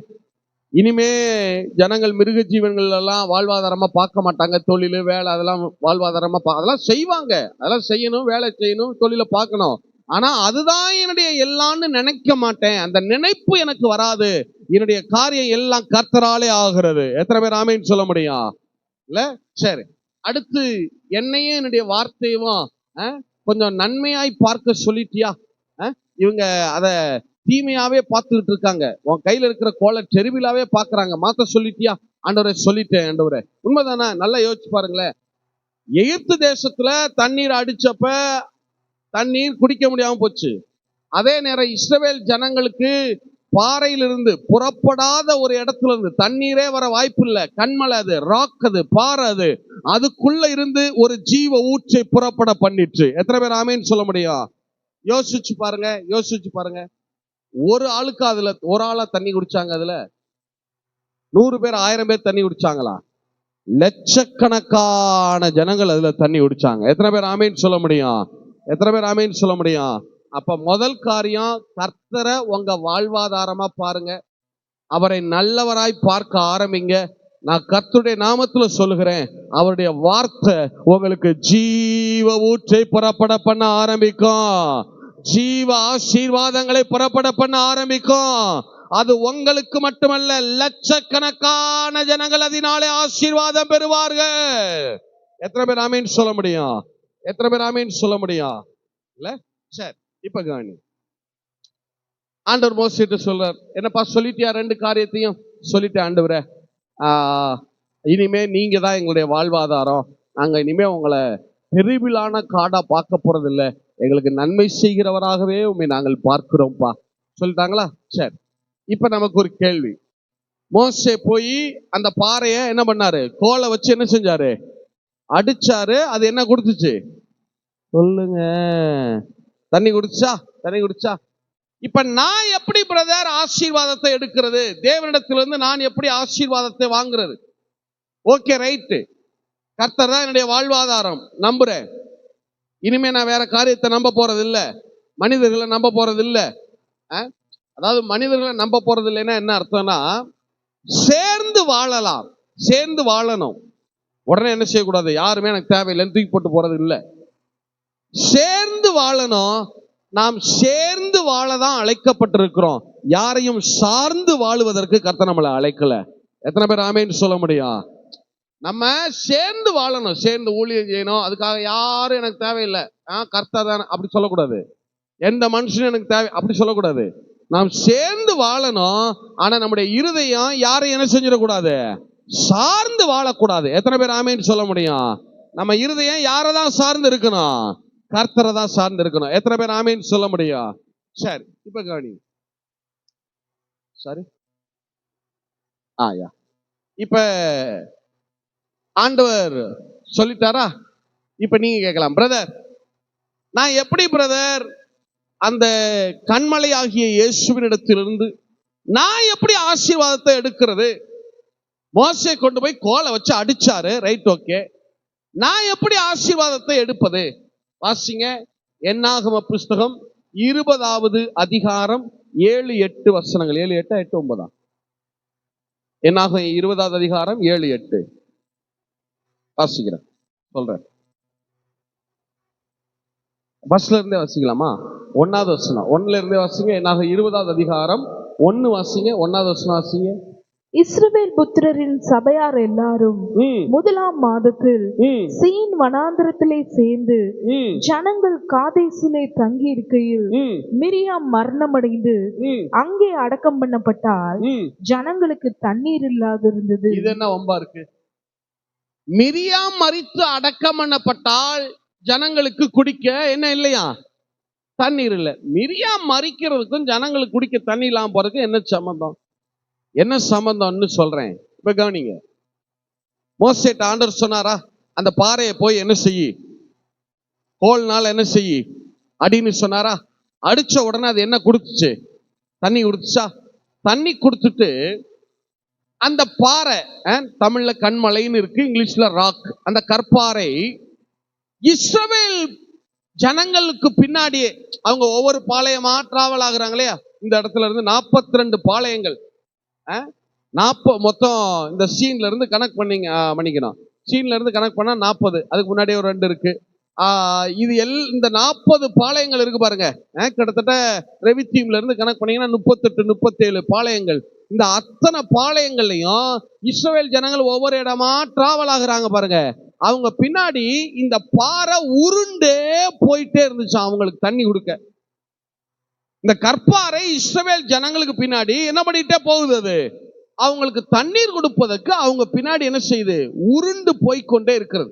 இஸ்ரவேலர்களுக்கு வனாந்திரம் முழுவதுமா ஊற்று இருந்துச்சு தண்ணி எடுக்கிறதுக்கு. யோசிச்சு பாருங்க, ஒரு ஊத்துல ஒரே நாள் 30 லட்சம் பேர் தண்ணி எடுத்தாங்கன்னு வைங்க. என்ன ஊத்து எங்க உங்க வீட்டுல போட்டு விட்டு ஒரு 4 நாள் கண்டினியூவா ஓட்டி விடுங்க பாப்போம் என்ன ஆகுதுன்னு. போரு மறுநாள் என்ன ஆகி போயிடும்? ட்ரை ஆகி போயிடும். இல்ல அத்தனை ஜனங்களுக்குமா வனாந்தரத்துல எல்லா பாளையங்கள்லையும் தண்ணி கிடைச்சிச்சு? அப்படிலாம் கிடைக்கல. இந்த பாறை மோசே அடிச்சாரு பாருங்க. அந்த பாறை இஸ்ரவேல் ஜனங்களுக்கு தண்ணீர் கொடுப்பதற்காக அவங்க பின்னாடி என்ன பண்ணிட்டே இருக்காது? உருண்டே பின்னாடி போச்சான். அதைத்தான் பவுல் எழுதுறாரு. இப்ப வாசிச்சோம்ல 1 கொரிந்தியர் 10:4 வாசிங்க. 1 கொரிந்தியர் 10:4 வாசிங்க. எல்லாரும் ஒரே ஞானபானத்தை குடித்தார்கள். எப்படி எனில் அவர்களோட கூட சென்ற ஞான கண்மலையின் தண்ணீரை குடித்தார்கள். அந்த கண்மலை கிறிஸ்துவே. இன்னொரு மொழிபெயர்ப்புல, பொது மொழிபெயர்ப்புல இன்னும் கூட கொஞ்சம் தெளிவா இருக்கும். அவர்கள் அனைவரும் ஒரே ஆன்மீக பானத்தை பருகினர். தங்களை பின்தொடர்ந்து வந்த ஆன்மீக பாறையிலிருந்து அவர்கள் பருகினார்கள். கிறிஸ்துவே அப்பாறை. இப்ப நல்லா கவனிங்க. அந்த பாறை மோசே அடிச்ச உடனே தண்ணீர் கொடுக்கிறது. இஸ்ரவேல் ஜனங்களுக்கு, லட்சக்கணக்கான ஜனங்களுக்கு தண்ணீர் கொடுக்குது. தண்ணி கொடுத்துட்டு அவங்க பின்னாடி அந்த பாறை என்ன பண்ணிட்டே போகுது? அவங்களுக்கு தண்ணீர் கொடுப்பதுக்கு உருண்டு போயிட்டே இருந்துச்சான். எப்ப? அத்தனை பாளையங்களையும் அவங்க பின்னாடி போயிட்டே இருந்துச்சான். எத்தனை பேர் ஆமேன்னு சொல்ல முடியும்? அப்படின்னா என்ன அர்த்தம் தெரியுமா? இஸ்ரவேல் ஜனங்களுக்கு ஆண்டவர் ஒரு நாள் தேவைக்கு தண்ணீர் கொடுக்கல, அவர்களுடைய வாழ்நாள் தேவைக்கும் தண்ணீர் கொடுத்தார். எத்தனை பேர் ஆமேன்னு சொல்றீங்க? அவர் உங்கள் ஒரு நாள் தேவையை சந்திக்கிறவர் அல்ல, அவர் உங்கள் வாழ்நாள் தேவைகளை சந்திக்கிறவராயிருக்கிறார். எத்தனை பேர் ஆமேன்னு சொல்ல முடியும்? இல்ல? சரி, இப்ப இந்த பாறை உருண்டு தண்ணி கொடுக்கறதுக்கு பின்னாடி போயிட்டே இருக்குதானே? ஆச்சரியம் பாருங்க. இஸ்ரவேல் ஜனங்கள் இதுக்கு முன்னாடி யார வாழ்வாதாரமா பார்த்தாங்க? எதை வாழ்வாதாரமா பார்த்தாங்க? ஏன் தண்ணி இல்லாம போச்சு? எதை வாழ்வாதாரமா பார்த்தாங்க? மிருக ஜீவன். இப்ப அதை சரி பண்ணிட்டாங்க. இப்ப சொல்றாங்க இல்ல மிருக ஜீவன்கள் இல்ல, இப்ப யாருதான் எங்களுடைய வாழ்வாதாரம்? சொல்லுங்க. கர்த்தர் தான், தேவன் தான் வாழ்வாதாரம் சொல்லிட்டாங்களா? இப்பயும் கூட இஸ்ரவேலர்கள் அதே மிருக ஜீவன்களை நடத்தி கொண்டுதான் அதுக்கு பின்னாடி தான் போயிட்டு இருக்காங்க. மிருக ஜீவன்களை ஓட்டிட்டு தான் போயிட்டு இருக்காங்க. ஆனா நம்பிக்கை அது மேல வைக்கல. மிருக ஜீவன்களை வாழ்வாதாரமா பார்க்கல. யார வாழ்வாதாரமா பாக்குறாங்க? கர்த்தர் வாழ்வாதாரமா பாக்குறாங்க. ஆனா இப்பயும் எதுக்கு பின்னாடி தான் போறாங்க? எதை ஓட்டிட்டு தான் போயிட்டு இருக்கிறாங்க? மிருக ஜீவன்கள் பின்னாடி தான் ஓட்டிட்டு தான் போயிட்டு இருக்கிறாங்க. ஆனா பாருங்களேன், கர்த்தர வாழ்வாதாரம்னு அவன் நினைச்சிட்டான் பாருங்க. அதனால இப்ப கூட அவன் மிருக ஜீவன்கள் பின்னாடி ஓட்டிட்டு போனா கூட அவன் பின்னாடி அவனை ஆசீர்வதிக்க கர்த்தருடைய பாறை பின்னாடி வந்துட்டே இருக்கு பாருங்க. எத்தனை பேர் ஆமென் சொல்ல முடியும்? கர்த்தரை உங்க வாழ்வாதாரமா பாத்துருங்க. உங்களை, உங்க தொழில, ஊழியத்தை, உங்க பிள்ளைங்களை, உங்க வேலையை பிளஸ் பண்ண அவர் உங்களை ஃபாலோ பண்ணி வந்துட்டே இருப்பார். எத்தனை பேர் ஆமென் சொல்ல முடியும்? எத்தனை பேர் ஆமென் சொல்ல முடியும்? கர்த்தர் தான் என்னுடைய வாழ்வாதாரம் நம்பிருங்க பிரதர். உங்க தொழிலை நம்பாதீங்க. தொழில் இல்லைன்னா செத்தன்னு நினைக்காதீங்க. இது இல்லைன்னா அவ்வளவுதான் முடிஞ்சிருச்சுன்னு நினைக்காதீங்க. இருந்தாலும் இல்லைனாலும் என்னை போஷிக்க அவர் வல்லமையுள்ளவராய் இருக்கிறார். எத்தனை பேர் ஆமென் சொல்ல முடியும்? அவர் என்னை போஷிக்க ஜீவனுள்ளவராய் இருக்கிறார். இந்த விசுவாசம் வந்துருச்சுன்னு வச்சுக்கிறீங்க, உங்களையும் நீங்க அப்பயும் தொழில் பண்ணிட்டு தான் இருப்பீங்க. ஆனா உங்களையும் உங்க தொழிலையும் பிளஸ் பண்ண அவர் உங்க பின்னாடி வர ஆரம்பிச்சிருவார். அவர் உங்களை பின்தொடர்ந்து வர ஆரம்பிச்சிருவார். எத்தனை பேர் ஆமென் சொல்ல முடியும்? சரி, இப்ப இஸ்ரவேல் ஜனங்களுக்கு பின்னாடி அந்த பாறை தண்ணி கொடுத்துக்க வந்துட்டே இருக்கா. மோசே என்ன செய்யறாருன்னா, அந்த கற்பாறைக்கு மிரியாமை இன்சார்ஜா வைக்கிறார். அந்த பாறைக்கு மிரியாமை பொறுப்பா நியமிக்கிறார். நீங்க இன்னைக்கு இஸ்ரவேல்ல போய் கேட்டீங்கன்னா, இஸ்ரவேல் நாட்டுல போய் யூத ஜபாலயங்கள் ரபிகள்ட்ட எல்லாம் கேட்டீங்கன்னா, அந்த பாறைக்கு அவங்க வச்சிருக்கிற பேரே ராக் ஆஃப் த மிரியாம்னு தான் வச்சிருக்காங்க. அந்த பாறைக்கு ஸ்திரீகள்லாம் தண்ணி எடுக்க வருவாங்கல்ல, பாறையிட்ட வருவாங்கல்ல, அப்ப அவங்கள ஒழுங்குபடுத்தி சரியா அரேஞ்ச் பண்ணி நிறுத்தி அந்த பாறையில இருந்து தண்ணீரை பெற்று கொடுக்கிற பொறுப்பு யாருடையது? மிரியாமுடையது. சொல்லுங்க, யாருடையது? உங்களுக்கு இன்னும் புரியும்படியா சொல்லனே, அந்த பாறை கிறிஸ்துவுக்கு அடையாளம். சொல்லுங்க, அந்த பாறை யாருக்கு அடையாளம்? கிறிஸ்துவுக்கு அடையாளம். முன்னாடி நிக்கிறாங்க பாருங்க மிரியாம், அவங்க சபைக்கு அடையாளம். ஸ்திரீயானவள் மிரியாம், அவள் சபைக்கு அடையாளம். சொல்லுங்க, அவங்க யாருக்கு அடையாளம்? சபைக்கு அடையாளம். இப்ப மிரியாம் மரிச்ச உடனே அந்த பாறை தண்ணி கொடுக்கறத என்ன பண்ணிக்கிச்சு? நிறுத்திக்கிச்சு. அந்த வார்த்தை அடுத்தடுத்து வருது பாருங்க. மிரியாம் மரித்து அடக்கம் பண்ணப்பட்டால் ஜனங்களுக்கு குடிக்க தண்ணீர் இல்லாது. மிரியாம் மரிக்கிறதுக்கும் தண்ணி இல்லாம போறதுக்கு என்ன சம்பந்தம்? உங்களுக்கு புரியும்படியா விலைக்கு சொல்றேன். என்ன கவனிங்க, என்னைய பாருங்க. அந்த பாறை கிறிஸ்துவுக்கு அடையாளம். சொல்லுங்க, பாறை யாருக்கு அடையாளம்? மிரியாம் யாருக்கு அடையாளம்? சபைக்கு அடையாளம். சொல்லுங்க, மிரியாம் யாருக்கு அடையாளம்? சபைக்கு அடையாளம். சபையினுடைய பொறுப்பு என்ன? கிறிஸ்துவாகிய அவரிடத்திலிருந்து ஜீவ தண்ணீரை, ஜீவனுள்ள வார்த்தைகளை பெற்று ஜனங்களுக்கு விநியோகிக்க வேண்டிய பொறுப்பு சபையினுடையது இல்லையா? கிறிஸ்துவாகிய அவர்கிட்ட இருந்து ஜீவ வார்த்தைகளை பெற்று ஜீவ தண்ணீரை பெற்று ஜனங்களுக்கு கொடுக்கிற பொறுப்பு யாருடையது? சபையினுடையது. அதைத்தான் இந்த மிரியாம் செய்யறாங்க. பாறையிலிருந்து தண்ணீரை பெற்று ஜனங்களுக்கு என்ன பண்ணிட்டே இருக்கிறாங்க? விநியோகம் பண்றாங்க இல்லையா? இப்ப மிரியாம் மரிச்ச உடனே தண்ணி கொடுக்கறத பாறை என்ன செஞ்சுக்கிச்சு? அப்படின்னா என்ன அர்த்தம்னா, சபை பூமியில இருக்கிற வரைக்கும் தான் கிறிஸ்துவினிடத்திலிருந்து ஜீவ தண்ணீர் பூமிக்கு இறங்கி வரும். சபை எடுக்கப்பட்டு விட்டால் அதுக்கப்புறம் என்ன கிடையாது? பூமிக்கு ஜீவ தண்ணீர் கிடையாது.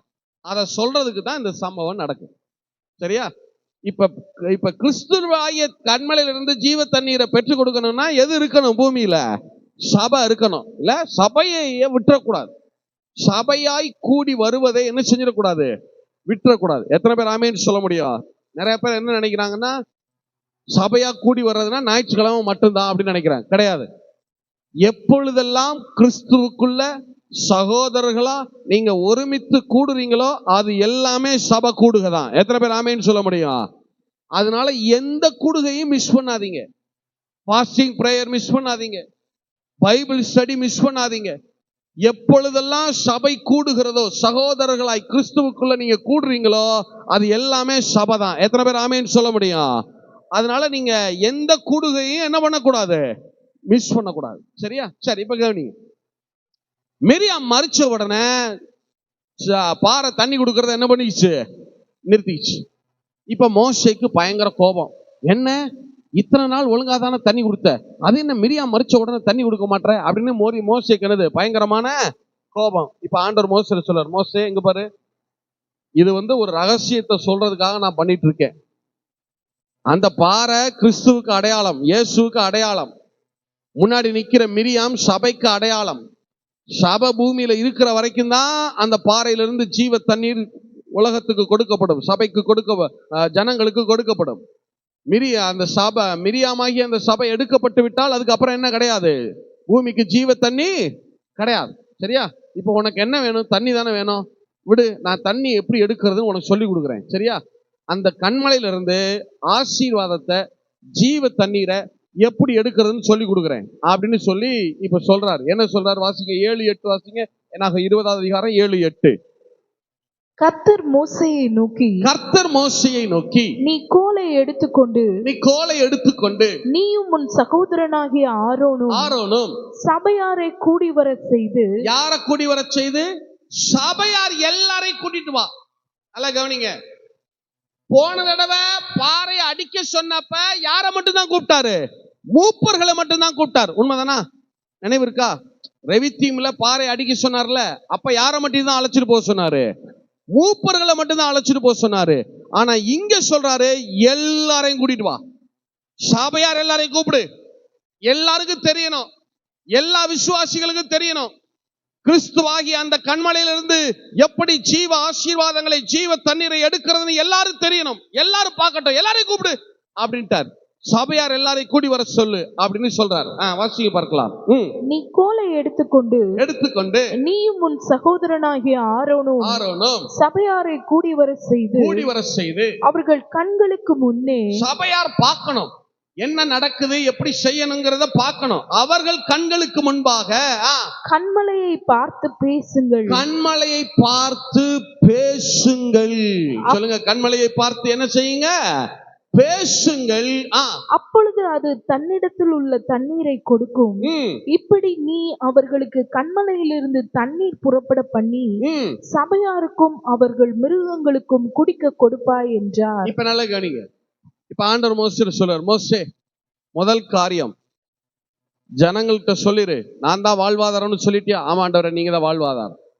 அடுத்து என்னை நல்லவராய் பார்க்க சொல்லிட்டியா? ஆமா ஆண்டவரே, நீ நல்லவர், உங்களை இனிமேல் டெரிபிளான ஆண்டவராகவே நாங்க பார்க்க போறது இல்லை, நீ நல்லவராகவே இருக்கிறீர் ஐயா. சரி, இப்ப ஜனங்களுக்கு நான் சொல்லி கொடுக்குறேன் எப்படி தண்ணி எடுக்கிறேன்னு சொல்லி கொடுக்குறேன். எல்லாரும் வர சொல். நிக்கிறாங்களா? உன் கையில என்ன இருக்கு? கோல் இருக்கா? இப்ப இந்த கோலை எடுத்துட்டு வந்துட்டு அந்த பாறையை பார்த்து என்ன செய்? பேசு. சொல்லுங்க, பாறையை பார்த்து என்ன செய்? பேசு. அப்படின்னா என்ன அர்த்தம்னா, இது யூதர்களுடைய ஒரு வழக்கு சொல். ஒரு இடத்த பார்த்து நீ பேசு அப்படின்னா என்ன அர்த்தம்னா, தேவனுடைய வார்த்தையை எடுத்து வாசி, இந்த வார்த்தையை பேசுன்னு அர்த்தம். மலையை பார்த்து பேசு அப்படின்னா என்ன அர்த்தம்? மலையே நல்லா இருக்கியா? என்ன எவ்வளவு பெரிய மலை, நீ பெரிய பள்ளமா இருக்கா உன்னிட்ட அப்படின்னு மலையை பார்த்து இப்படி கேட்கறது இல்ல. எதை எடுத்து பேசுன்னு அர்த்தம்? வார்த்தையை எடுத்து பேசுன்னு அர்த்தம். எத்தனை பேர் ஆமேன்னு சொல்ல முடியும்?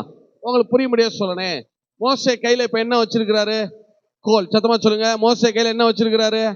கோலா. போன தடவை என்ன செய்ய சொன்னாரு? கோலை வச்சு என்ன செய்ய சொன்னாரு? ரெவித்தீம்ல என்ன பண்ணாரு? கோலை வச்சு என்ன பண்ண சொன்னாரு? அடிக்க சொன்னாரா? கோல் எதை அடையாளப்படுத்துது? சத்தமா சொல்லுங்க. யாருடைய வார்த்தைய? மோசே. போன தடவை கோலை வச்சு அடிச்சு இல்ல? ஆமா ஆண்டவரே. கோல் எதுக்கு அடையாளம்? உங்க வார்த்தைக்கு அடையாளம். வார்த்தைக்கு தானே அடையாளம். இப்போ உங்க கையில தெளிவு கொடுத்துருக்கீங்கல்ல, தோல் சுருள் இருக்குல்ல? ஆமா. ஒரு கையில கோல் இருக்கா? ஆமா. இந்த கையில தோல் சுருள் இருக்கா? ஆமா. இந்த கோல் எதை அடையாளப்படுத்துது? ஆண்டவரே, உங்க வார்த்தையை தான் அடையாளப்படுத்துது. இப்ப இந்த வார்த்தையை எடுத்து அந்த பாறையை பார்த்து பேச ஆரம்பி, கிறிஸ்துவை பார்த்து பேச ஆரம்பி. அது உனக்கு ஜீவனுள்ள ஆசீர்வாதங்களை புறப்பட பண்ணும்.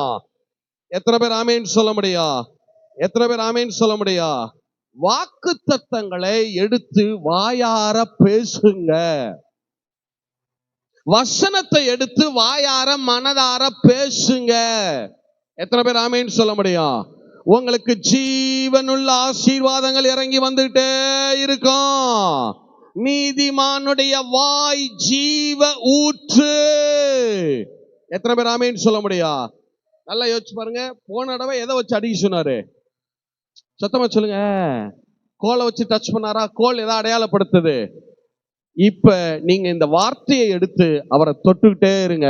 எனக்கு நீங்க சொன்னீங்களே, கர்த்தர் என் மேய்ப்பராய் இருக்கிறீரே, என் ஜீவனுள்ள நாளெல்லாம் நன்மையும் கிருபையும் என்னை தொடருமே, நான் கர்த்தருடைய வீட்டுல நீடித்த நாட்களாய் நிலைத்திருக்கிறேன், நான் செய்வதெல்லாவற்றையும் நீர் வாய்க்க பண்ணி இருக்கிறீர், எனக்கு விரோதமாய் எழும்புகிற எந்த ஆயுதமும் வாய்க்காதே போகும், என் பிள்ளைகள் கர்த்தராலே போதிக்கப்பட்டிருக்கிறார்கள், அவர்கள் சமாதான பெரிதாய் இருக்கிறது, செல்வமும் கனமும் நிலையான பொருளும் நீதியும் தீர்க்காயுசும் உம்முடைய கரத்திலிருந்து எனக்கு இறங்கி வருகிறது. இந்த வார்த்தையை எடுத்து அவரை தொட்டுக்கிட்டே இருங்க. அவரிடத்திலிருந்து ஜீவாசீர்வாதங்கள் புறப்பட்டு வந்து கொண்டே இருக்கும்.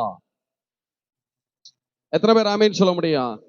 நம்ம ஊர்ல சொல்லுவாங்க தெரியுமா, உருக்கமா பேசிட்டாங்கன்னு வச்சுக்கிறீங்களேன், உடனே என்ன சொல்லுவாங்க, எதை தொட்டுட்டான்னு சொல்லுவாங்க, நெஞ்ச தொட்டுட்டான், மனசை தொட்டுட்டான்பாங்களா? அதைத்தான் நானும் சொல்றேன்.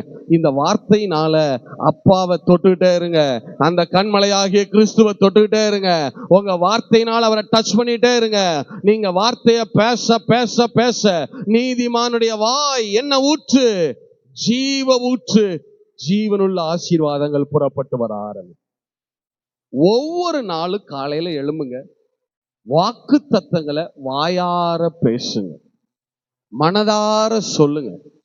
வாக்கு தத்தங்களை பேசாத ஒரு நாள் கூட உங்க வாழ்க்கையில என்ன செய்யக்கூடாது? இருக்கக்கூடாது. காலையில எழுந்து ஒரு 10 வாக்கு தத்தத்தையாவது வார்த்தையாவது வாயார மனதார சொல்லாம நீங்க வீட்டை விட்டு என்ன செய்யப்படாது? வெளியே வரப்படாது. இல்ல, எத்தனை பேர் ஆமேன்னு சொல்ல முடியும்? எத்தனை பேர் ஆமேன்னு சொல்ல முடியும்? நீங்க நீங்க உங்க வீட்டுல உங்க காது கேட்கிற அளவுக்கு சத்தமா பேசு. உங்க காது, நீங்க இன்னைக்கு கூட வீட்டுக்கு போங்களேன், உட்காருங்க, கணவன் மனைவி உட்காருங்க, பிள்ளைங்களை உட்கார சொல்லுங்க, ஒரு 10 வாக்குத்தத்தத்தை எடுங்க, வாயார மனதார சொல்லி பாருங்களேன், உங்க வீட்டுடைய அட்மாஸ்பியர் அப்படியே சேஞ்ச் ஆக ஆரம்பிக்கும். அந்த காற்று மண்டலமே, அந்த ஸ்பிரிச்சுவல் ரெல்மே உடனே அப்படியே சேஞ்ச் ஆக ஆரம்பிக்கும். வார்த்தைக்கு அவ்வளவு வல்லமை இருக்கிறது. எத்தனை பேர் ஆமேன்னு சொல்ல முடியும்? எத்தனை பேர் ஆமேன்னு சொல்ல முடியும்? அப்ப முதல் காரியம், உங்களுடைய வாழ்வாதாரம் யாருதான்? சத்தமா சொல்லுங்க. அடுத்து, கர்த்தரை எப்படி பார்க்க பழகணும்? நல்லவராகவே பார்க்க பழகணும். எத்தனை பேர் ஆமேன்னு சொல்ல முடியும்? அடிக்கிறவர் தண்டிக்கிறவர்னே விசுவாசிச்சீங்கன்னா அப்புறம் அதுதான் நடக்கும். உன் விசுவாசத்தின்படியே உனக்கு கடவுள் ஆகி போயிடும். அடுத்து ஆண்டவர்கிட்ட இருந்த ஆசீர்வாதங்களை பெறதுக்கு எதை பேசிட்டே இருக்கணும்? வசனத்தை பேசிட்டே இருக்கணும். எத்தனை பேர் ஆமேன்னு சொல்ல முடியும்? எத்தனை பேர் ஆமேன்னு சொல்ல முடியும்? உங்க வாயை திறந்தா ஒண்ணு வசனம் வரணும், இல்லைன்னா அந்நிய பாஷை வரும். இல்ல, ரோமர் 10:10 சொல்லுது, வாசிங்க. ரோமர் 10:10 வாசிங்க. நீதி உண்டாக, நீதி உண்டாக, இருதயத்திலே விசுவாசிக்கப்படும், இருதயத்திலே விசுவாசிக்கப்படும், ரட்சிப்பு உண்டாக, ரட்சிப்பு உண்டாக, வாயினாலே அறிக்கை பண்ணப்படும். ரட்சிப்பு உண்டாக, வாயினாலே என்ன பண்ணப்படுமா? ரட்சிப்பு. அதுக்குள்ள 5 ஆசீர்வாதங்கள் இருக்கு தெரியுமா? ரட்சிப்புங்கிற அந்த வார்த்தை இருக்குல்ல, எபிரேய வார்த்தை யெஷுவா. யெஷுவா அப்படின்னு சொல்றோம்ல, இயேசு ரட்சிப்பு, ரட்சகர்னு சொல்றோம்ல, அதுக்குள்ள 5 ஆசீர்வாதங்கள் இருக்கு. என்னென்னு சொல்றேன், வரிசையா சொல்றேன். ரட்சிப்புக்குள்ள என்னெல்லாம் இருக்கு? 1, ரட்சிப்பு இருக்கிறது. ரட்சிப்புக்குள்ள ரட்சிப்பு இருக்கு. First salvation. ரட்சிப்புக்குள்ளேயே ரட்சிப்பு இருக்கிறது. 1 சால்வேஷன், ரட்சிப்பு. சொல்லுங்க, 1 என்னது? ரட்சிப்பு. 2வது நல்வாழ்வு, நலவாழ்வு, வெல்ஃபேர், நலவாழ்வு, நல்வாழ்வு. 1 ரட்சிப்புக்குள்ள என்னெல்லாம் இருக்கு? 1 என்ன இருக்கிறது? ரட்சிப்பு. சொல்லுங்க, 1 என்ன இருக்கு? சொத்தமா சொல்லுங்க, ரட்சிப்பு. அடுத்து 2வது என்ன இருக்கிறது? நல்வாழ்வு. சரி, வெரி குட். 3வது விடுதலை, டெலிவரன்ஸ். 3வது விடுதலை, டெலிவரன்ஸ். திரும்பி சொல்லுவோமா? ஆரம்பத்துல சொல்லுவோமா? எங்க சொல்லுங்க பார்க்கலாம். நான் ஏன் சொல்ல வைக்கிறேன்னா, நீங்க வாயை திறந்து பேச பேசதான் ஆசீர்வாதம் உங்க சிரசின் மேல இறங்கும். அது எல்லாம் உங்க வாழ்க்கையில அப்ளை ஆக ஆரம்பிக்கும். சொல்லுங்க பார்க்கலாம். ரட்சிப்புகள் என்னெல்லாம் இருக்கு? 1 என்ன இருக்கு? ரட்சிப்பு. Very good. 2வது நல்வாழ்வு. Very good, very good. 3வது விடுதலை. Very good. 4வது செழிப்பு, ப்ராஸ்பரிட்டி, செழிப்பு. நிறைய பேர் என்ன நினைக்கிறாங்கன்னா, செழிப்பே தப்புன்னு நினைக்கிறாங்க. செழிப்பு தப்பு கிடையாது. நீங்க செழிக்கணும், நீங்க நிறைய லேண்ட் வாங்கணும், அத்தனை பேரும் கோடீஸ்வரர்களா இருக்கணும். ஆனா அது எதுக்குன்னா, உங்களுக்காக இல்ல, உங்க பிள்ளை குட்டிகளுக்கு சேர்த்து வச்சுட்டு போக இல்ல, தேவனுடைய ராஜ்யத்தை கட்டி எழுப்புவதற்காக. எத்தனை பேர் ஆமேன்னு சொல்ல முடியும்? அது நீங்க கண்டிப்பா நீங்க செழிக்கணும். விசுவாசத்தினால நீதிமான் நாசம் அடைவான் இல்ல, விசுவாசத்தினால நீதிமான் வாழ்வடைவான். எத்தனை பேர் ஆமேன்னு சொல்ல முடியும்? கர்த்தரை நம்புகிறவனோ நாசமா போவான்னு கிடையாது, கர்த்தரை நம்புகிறவன் அப்படியே இருப்பான் கிடையாது. கர்த்தரை நம்புகிறவன் என்ன ஆகணும்? செழிக்கணும். இல்ல நிறைய பேர் செழிப்பே தப்பு, செழிப்பு தப்பு இல்ல, ஆனா அது ஏன் புள்ள குட்டிக்கு சேர்த்து வச்சுட்டு போறதுக்கோ பேர் பெருமைக்கோ இல்ல, எதுக்குன்னா எதை கட்டி எழுப்புறதுக்காக? தேவனுடைய ராஜ்யத்தை கட்டி எழுப்புறதுக்காக. எத்தனை பேர் ஆமேன்னு சொல்ல முடியும்? ஒவ்வொருத்தருக்கும் ஏக்கர் கணக்குல லேண்டு சொந்தமா இருக்கும். எதுக்கு தெரியுமா? தேவனுடைய ராஜ்யத்தை கட்டி எழுப்புறதுக்காக. எத்தனை பேர் ஆமேன்னு சொல்ல முடியும்? சரி, அப்ப ரட்சிப்புக்குள்ள என்னெல்லாம் ஆசீர்வாதம் இருக்கு? ஒண்ணு, சீக்கிரம் சொல்லுங்க, ரட்சிப்பு. ரெண்டாவது நல்வாழ்வு, வெரி குட். மூணாவது விடுதலை. நாலாவது செழிப்பு. அஞ்சாவது வெற்றி, விக்டரி, வெற்றியுள்ள வாழ்வு. நீங்க எடுத்து பாருங்க, ஹீப்ரு டிக்ஷனரியில யெஷுவாவுக்கு பாருங்க, இந்த 5 மீனிங் இருக்கும். ஒன்னு ரட்சிப்பு, நீங்க சொல்லுங்க. ஒன்னு என்னது? ரட்சிப்பு, சால்வேஷன். ரெண்டாவது நல்வாழ்வு, வெல்ஃபேர். மூணாவது விடுதலை, டெலிவரன்ஸ். நாலாவது செழிப்பு, ப்ராஸ்பரிட்டி. அஞ்சாவது வெற்றியுள்ள வாழ்வு, விக்டரி. 5 இருக்கு. 5 இருக்கா? இப்ப சொல்லுங்க, ரட்சிப்பு உண்டாக எதனால அறிக்கை பண்ணப்படும்? அப்ப இந்த 5 ஆசீர்வாதங்களும் உண்டாக எதனால அறிக்கை பண்ணப்படும்? என்னென்ன உண்டாக? ஒண்ணு, ரட்சிப்பு உண்டாக எதனால அறிக்கை பண்ணப்படும்? வாயினால் அறிக்கை பண்ணப்படும். சொல்லுங்க, எதனால அறிக்கை பண்ணப்படும்? அடுத்து நல்வாழ்வு உண்டாக வாயினால் அறிக்கை பண்ணப்படும். Very good. அடுத்தது விடுதலை உண்டாக வாயினால் அறிக்கை பண்ணப்படும். அடுத்தது செழிப்பு உண்டாக வாயினால் அறிக்கை பண்ணப்படும். அடுத்து வெற்றி உண்டாக. இப்ப இது எல்லாம் வேணும்னா இந்த வசனங்களை எடுங்க, வாயினால அறிக்கை பண்ணிட்டே இருங்க. ரட்சிப்பினுடைய ஆசீர்வாதங்கள் பரிபூரணமாய் உங்க சிரசில இறங்க ஆரம்பிக்கும். அந்த பாறையை பார்த்து கிறிஸ்துவை அடிக்கப்பட்ட அந்த கண்மலை. சொல்லுங்க, என்ன கண்மலை? முதல்ல மோசே அடிச்சார், அப்புறம் பேச சொன்னார். அடிக்கப்பட்ட அந்த கண்மலை ஆகிய கிறிஸ்துவினிடத்திலிருந்து, அவருடைய காயங்களில் இருந்து உங்களுக்கு எல்லா ஆசீர்வாதமும் இறங்கி வரும். இல்ல, நீங்க யோசிச்சு, நீங்க வேதத்துல பாருங்க, கிறிஸ்துவின் காயங்கள் எங்கே எல்லாம் வருகிறதுன்னு பாருங்களேன். உதாரணத்துக்கு சொல்றேனே, யாக்கோபு இடையிடையே வெண்மை தோன்றும்படி பட்டையை உரித்தான். அந்த மரக்கொப்புகளை, புன்னை, வாதுமை, அர்மோன் மரங்களின் கொப்புகளை எடுத்து இடையிடையே வெண்மை தோன்றும்படி பட்டையை உரித்தான். ஆங்கிலத்துல ஸ்ட்ரைப்ஸ், காயப்படுத்தினான். அந்த மரத்தின் மேல காயத்தை ஏற்படுத்தி ஆடுகளுக்கு முன்னாடி போட்டான். அந்த காயத்தை பார்த்த ஆடுகள் பழுகி பெருகுச்சு. உண்மைதானா? எத்தனை பேர் ஆமேன்னு சொல்ல முடியும்? இப்ப பாருங்க, மோசே கண்மலை அடித்தார் பாருங்க, கண்மலை பிளந்தது. சொல்லுங்க, கண்மலை என்ன செய்தது? எஸ்ஐயா 48:21. அவர் அவர்களை வனாந்திரங்களில் நடத்தும் போது அவர்களுக்கு தாக விடாய்த்திருந்ததில்லை. கண்மலையில் இருந்து தண்ணீரை அவர்களுக்கு சுரக்க பண்ணினார். கண்மலையை பிளந்தார், தண்ணீர் ஓடி வந்தது. கண்மலை பிளந்தது அப்படின்னா என்ன அர்த்தம்னா, காயப்படுத்தப்பட்டது. கண்மலை அப்படி வி ஷேப்ல அப்படி காயப்படுது. நீங்க ஒரு கேக் அப்படி கத்திய வச்சு வெட்டுறீங்கன்னு வைங்க, அப்படி வி ஷேப்ல அப்படி பழக்கும் பாருங்க. ஒரு சரீரத்தை, தசைய எங்கேயாவது உடம்புல எங்கேயாவது கத்திய வச்சு இப்படி லேசா கிழிச்சிங்கன்னு வைங்க, அப்படி அந்த சதை என்ன செய்யும்? அப்படி என்ன செய்யும்? வி ஷேப்ல அப்படி என்ன செய்யும்? பிளக்குதா, காயப்படுதா? இப்ப கண்மலை என்ன செய்யுதுன்னா வி ஷேப்ல அப்படி உடையுதுன்னா ரெண்டா உடைஞ்சு விழுகல, அது என்ன செய்யுது? காயப்படுகிறது. சொல்லுங்க, என்ன செய்யுது? கண்மலை என்ன செய்கிறது? காயப்படுது. இல்ல, யோசிச்சு பாருங்களேன், அந்த கண்மலையில இருந்து என்னெல்லாம் ஜனங்களுக்கு கிடைக்குது பாருங்க. மோசே என்ன கேட்டாரு ஆண்டவரை பார்த்து? ஆண்டவரே, உம்முடைய மகிமையை நான் பார்க்க வேண்டும்.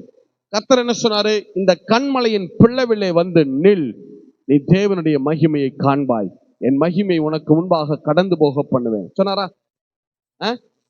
அடுத்து இஸ்ரவேல் ஜனங்களுக்கு தண்ணி கேட்டாங்க, தண்ணி கொடுக்குது. யோசிச்சு பாருங்க, யாக்கோபு மரக்கொப்பை போட்டாரு, காயத்தை ஆட்டுக்கு முன்னாடி வச்சாரு, ஆடு பழுகி பெருகுது. மோசே மகிமையை பார்க்கணும்னாரு, காயத்திலிருந்து மகிமை கொடுக்கப்படுகிறது, காட்டப்படுகிறது. இஸ்ரவேல் ஜனங்கள் தண்ணி கேட்டாங்க, காயத்திலிருந்து தண்ணீர் கிடைக்கிறது. யாரு யாருக்கு எதெல்லாம் வேணுமோ அது எல்லாவற்றையும் கொடுக்க அது வல்லமையுள்ளதா இருக்கிறது. எத்தனை பேர் ஆமென் சொல்ல முடியும்? மோசே ஸ்பிரிச்சுவல் பிளஸிங் கேட்கிறார், நான் மகிமையை பார்க்கணும், வாங்கிக்க. இஸ்ரவேல் ஜனங்கள் பிசிக்கல் பிளஸிங் கேட்கிறாங்க, தண்ணி வேணும், வாங்கிக்க. நான் சொல்றேன், நீங்க ஒவ்வொரு நாளும் கிறிஸ்துவ பார்த்து பேசிட்டே இருங்க, சிலுவையை பார்த்து பேசிட்டே இருங்க. அவருடைய காயங்கள் உங்களுக்கு எல்லா ஆசீர்வாதத்தையும் வருஷிக்க பண்ண வல்லமையுள்ளதா இருக்கிறது. எத்தனை பேர் ஆமீன் சொல்ல முடியும்? எழுந்து நிப்போமா, எழுந்து நிப்போமா, எழும்புங்க. பிரசங்கம் முடிஞ்சிட்டு எழும்புங்க.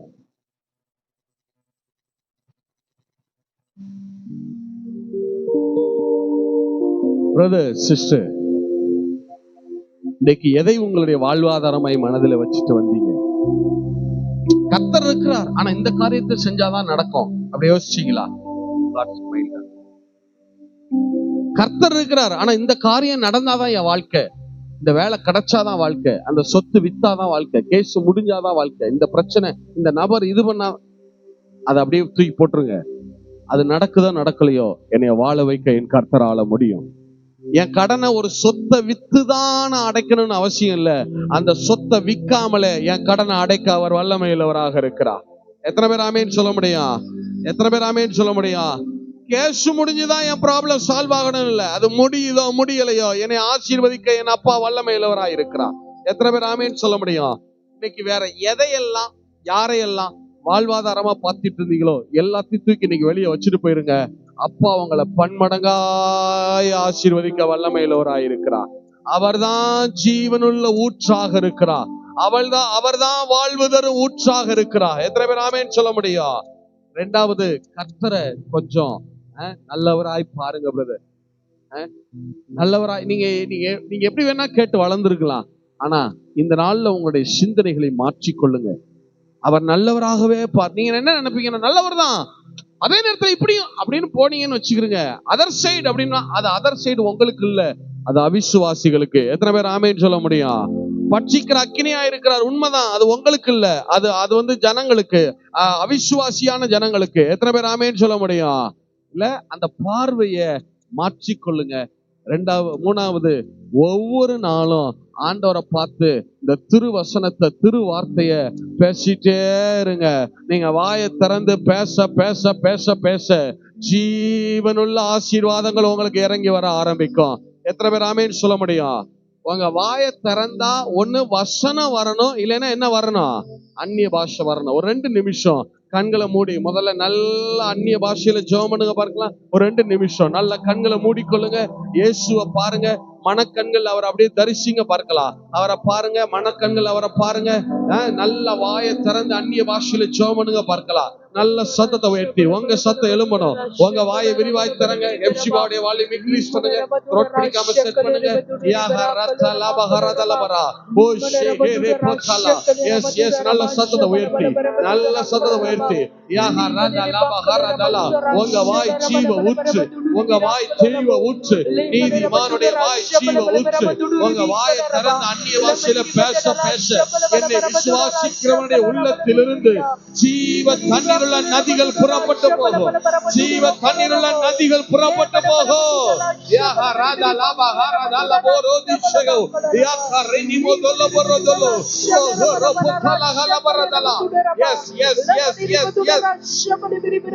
பேசுங்க பேசுங்க பேசுங்க.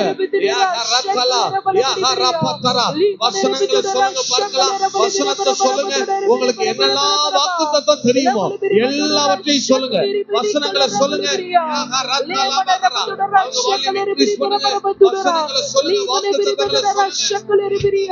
கிறிஸ்துவுக்குள்ள நான் புது சிருஷ்டியா இருக்கிறேன். பழையவைகள் எல்லாம் ஒழிந்து போயிருக்கிறது. சொல்லுங்க, பழையவைகள் எல்லாம் ஒழிந்து போயின, எல்லாம் புதிதாக்கப்பட்டிருக்கிறது. சொல்லுங்க சொல்லுங்க, எல்லாம் புதிதாக்கப்பட்டிருக்கிறது. கிறிஸ்துவுக்குள்ள இருக்கிற ஜீவன் எனக்குள்ளும் உண்டாயிருக்கிறது. எனக்குள்ளும் உண்டாயிருக்கிறது. கிறிஸ்துவுக்குள்ள உள்ள பரிசுத்தம், கிறிஸ்துவுக்குள்ள இருக்கிற பரிசுத்தம் எனக்குள்ளும் உண்டாயிருக்கிறது. எனக்குள்ளும் உண்டாயிருக்கிறது. கிறிஸ்துவுக்குள்ள உள்ள சுவாபங்கள், கிறிஸ்துவின் சுவாபங்கள் எனக்குள்ளும் உண்டாயிருக்கிறது.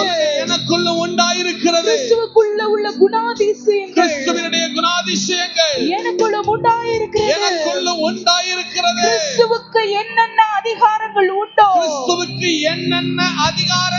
உண்டோ அது அனைத்தும் எனக்கும் அனைத்தும் எனக்கு உண்டாயிருக்கிறது. என் குறைவுகளை எல்லாம் கிறிஸ்து இயேசுவுக்குள்ளாக சொல்லுங்க கிறிஸ்து இயேசுவுக்குள்ளாக மகிமையிலே நிறைவாக்கப்பட்டிருக்கிறது. மகிமையாய் நிறைவாக்கப்பட்டிருக்கிறது. என் பிள்ளைகள் சொல்லுங்க என் பிள்ளைகள் கர்த்தராலே போதிக்கப்பட்டிருக்கிறார்கள். கர்த்தராலே போதிக்கப்பட்டிருக்கிறார்கள். அவர்களுடைய சமாதானம் பெரிதாயிருக்கிறது. நானும் என் பிள்ளைகளும் கர்த்தர் எங்களுக்கு கொடுத்த இந்த தேசத்துல அற்புதங்களாகவும் அடையாளங்களாகவும் இருக்கிறோம். கர்த்தர் என்னுடைய மேய்ப்பராயிருக்கிறார்.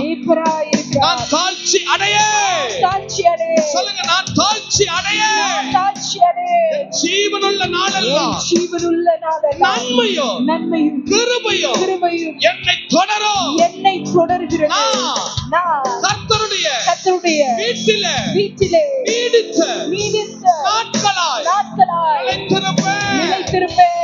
நான் செய்வதெல்லாம் வாய்க்கும். எனக்கு விரோதமாய் சொல்லுங்க, எனக்கு விரோதமாய் உருவாக்கப்படும் எந்த ஆயுதமும் வாய்க்காதே போகிறது.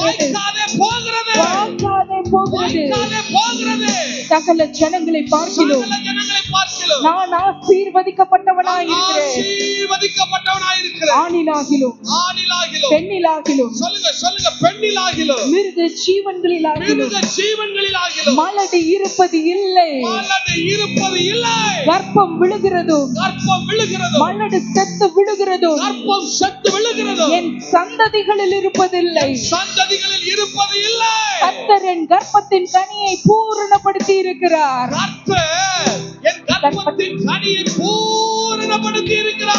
என் பிள்ளைகள் கர்த்தருடைய ஆலயத்திலே நாட்டப்பட்ட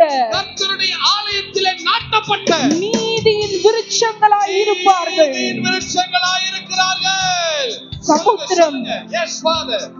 சமுத்திரம் எப்படி ஜலத்தினால் நிறைந்திருக்கிறதோ அப்படியே கர்த்தரை அறிகிற அறிவினாலே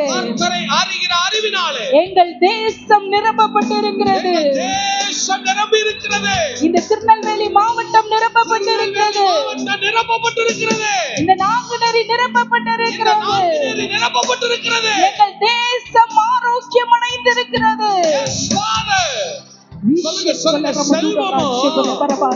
செல்வமும் கனமும் நிலையான பொருளும் கர்த்தருடைய கரத்திலிருந்து என் சிரசின் மேல் இறங்கி வருகிறது. சொல்லுங்க, காத்திற்கு ஒரு கோத்திரம் இருக்குல்ல, காத்திற்கு விஸ்தாரமான இடங்களை கொடுத்த தேவன் ஸ்தோத்திரிக்கப்பட்டது போல எனக்கும் இந்த பூமியில விஸ்தாரமான இடங்களை கொடுக்கிற கர்த்தர் ஸ்தோத்திரிக்கப்பட்டவராமே. நான் அநேக ஜாதிகளுக்கு கடன் கொடுக்கிறவனாய் இருக்கிறேன். நான் கடன் வாங்குவது இல்லை. நான் கடன் கொடுக்கிறவனாய் இருக்கிறேன். நான் கடன் வாங்குகிறது இல்லை. கிறிஸ்துவுக்குள்ள ஐஸ்வர்ய சம்பன்னன்.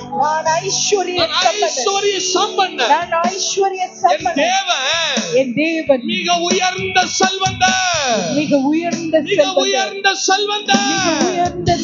உங்க வாயை திறந்தா ஒண்ணு வசனம் வந்துட்டே இருக்கணும், இல்ல அந்நிய பாஷை வந்துட்டே இருக்கணும். நீங்க பேச ஜீவ தண்ணீர் உங்களுடைய வாழ்க்கையில புரண்டு வர ஆரம்பிக்கும். நீதிமானுடைய வாய் ஜீவ ஊற்று. நல்ல வாயை திறந்த அந்நிய பாஷையில நல்ல கரங்களை தட்டி நல்ல வாயை திறந்து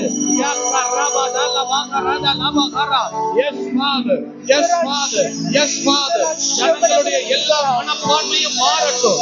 வாழ்வாதாரமாய் கர்த்தரை பார்ப்பட்டார்களாக, கர்த்தரை பார்ப்பார்களாக. கர்த்தரை நல்லவராய் பார்க்கட்டும், நல்லவராய் பார்க்கட்டும். உங்க பிள்ளைகளுடைய வாய் ஜீவ ஊற்றாய் இருப்பதாக, ஜீவ ஊற்றாய் இருப்பதாக.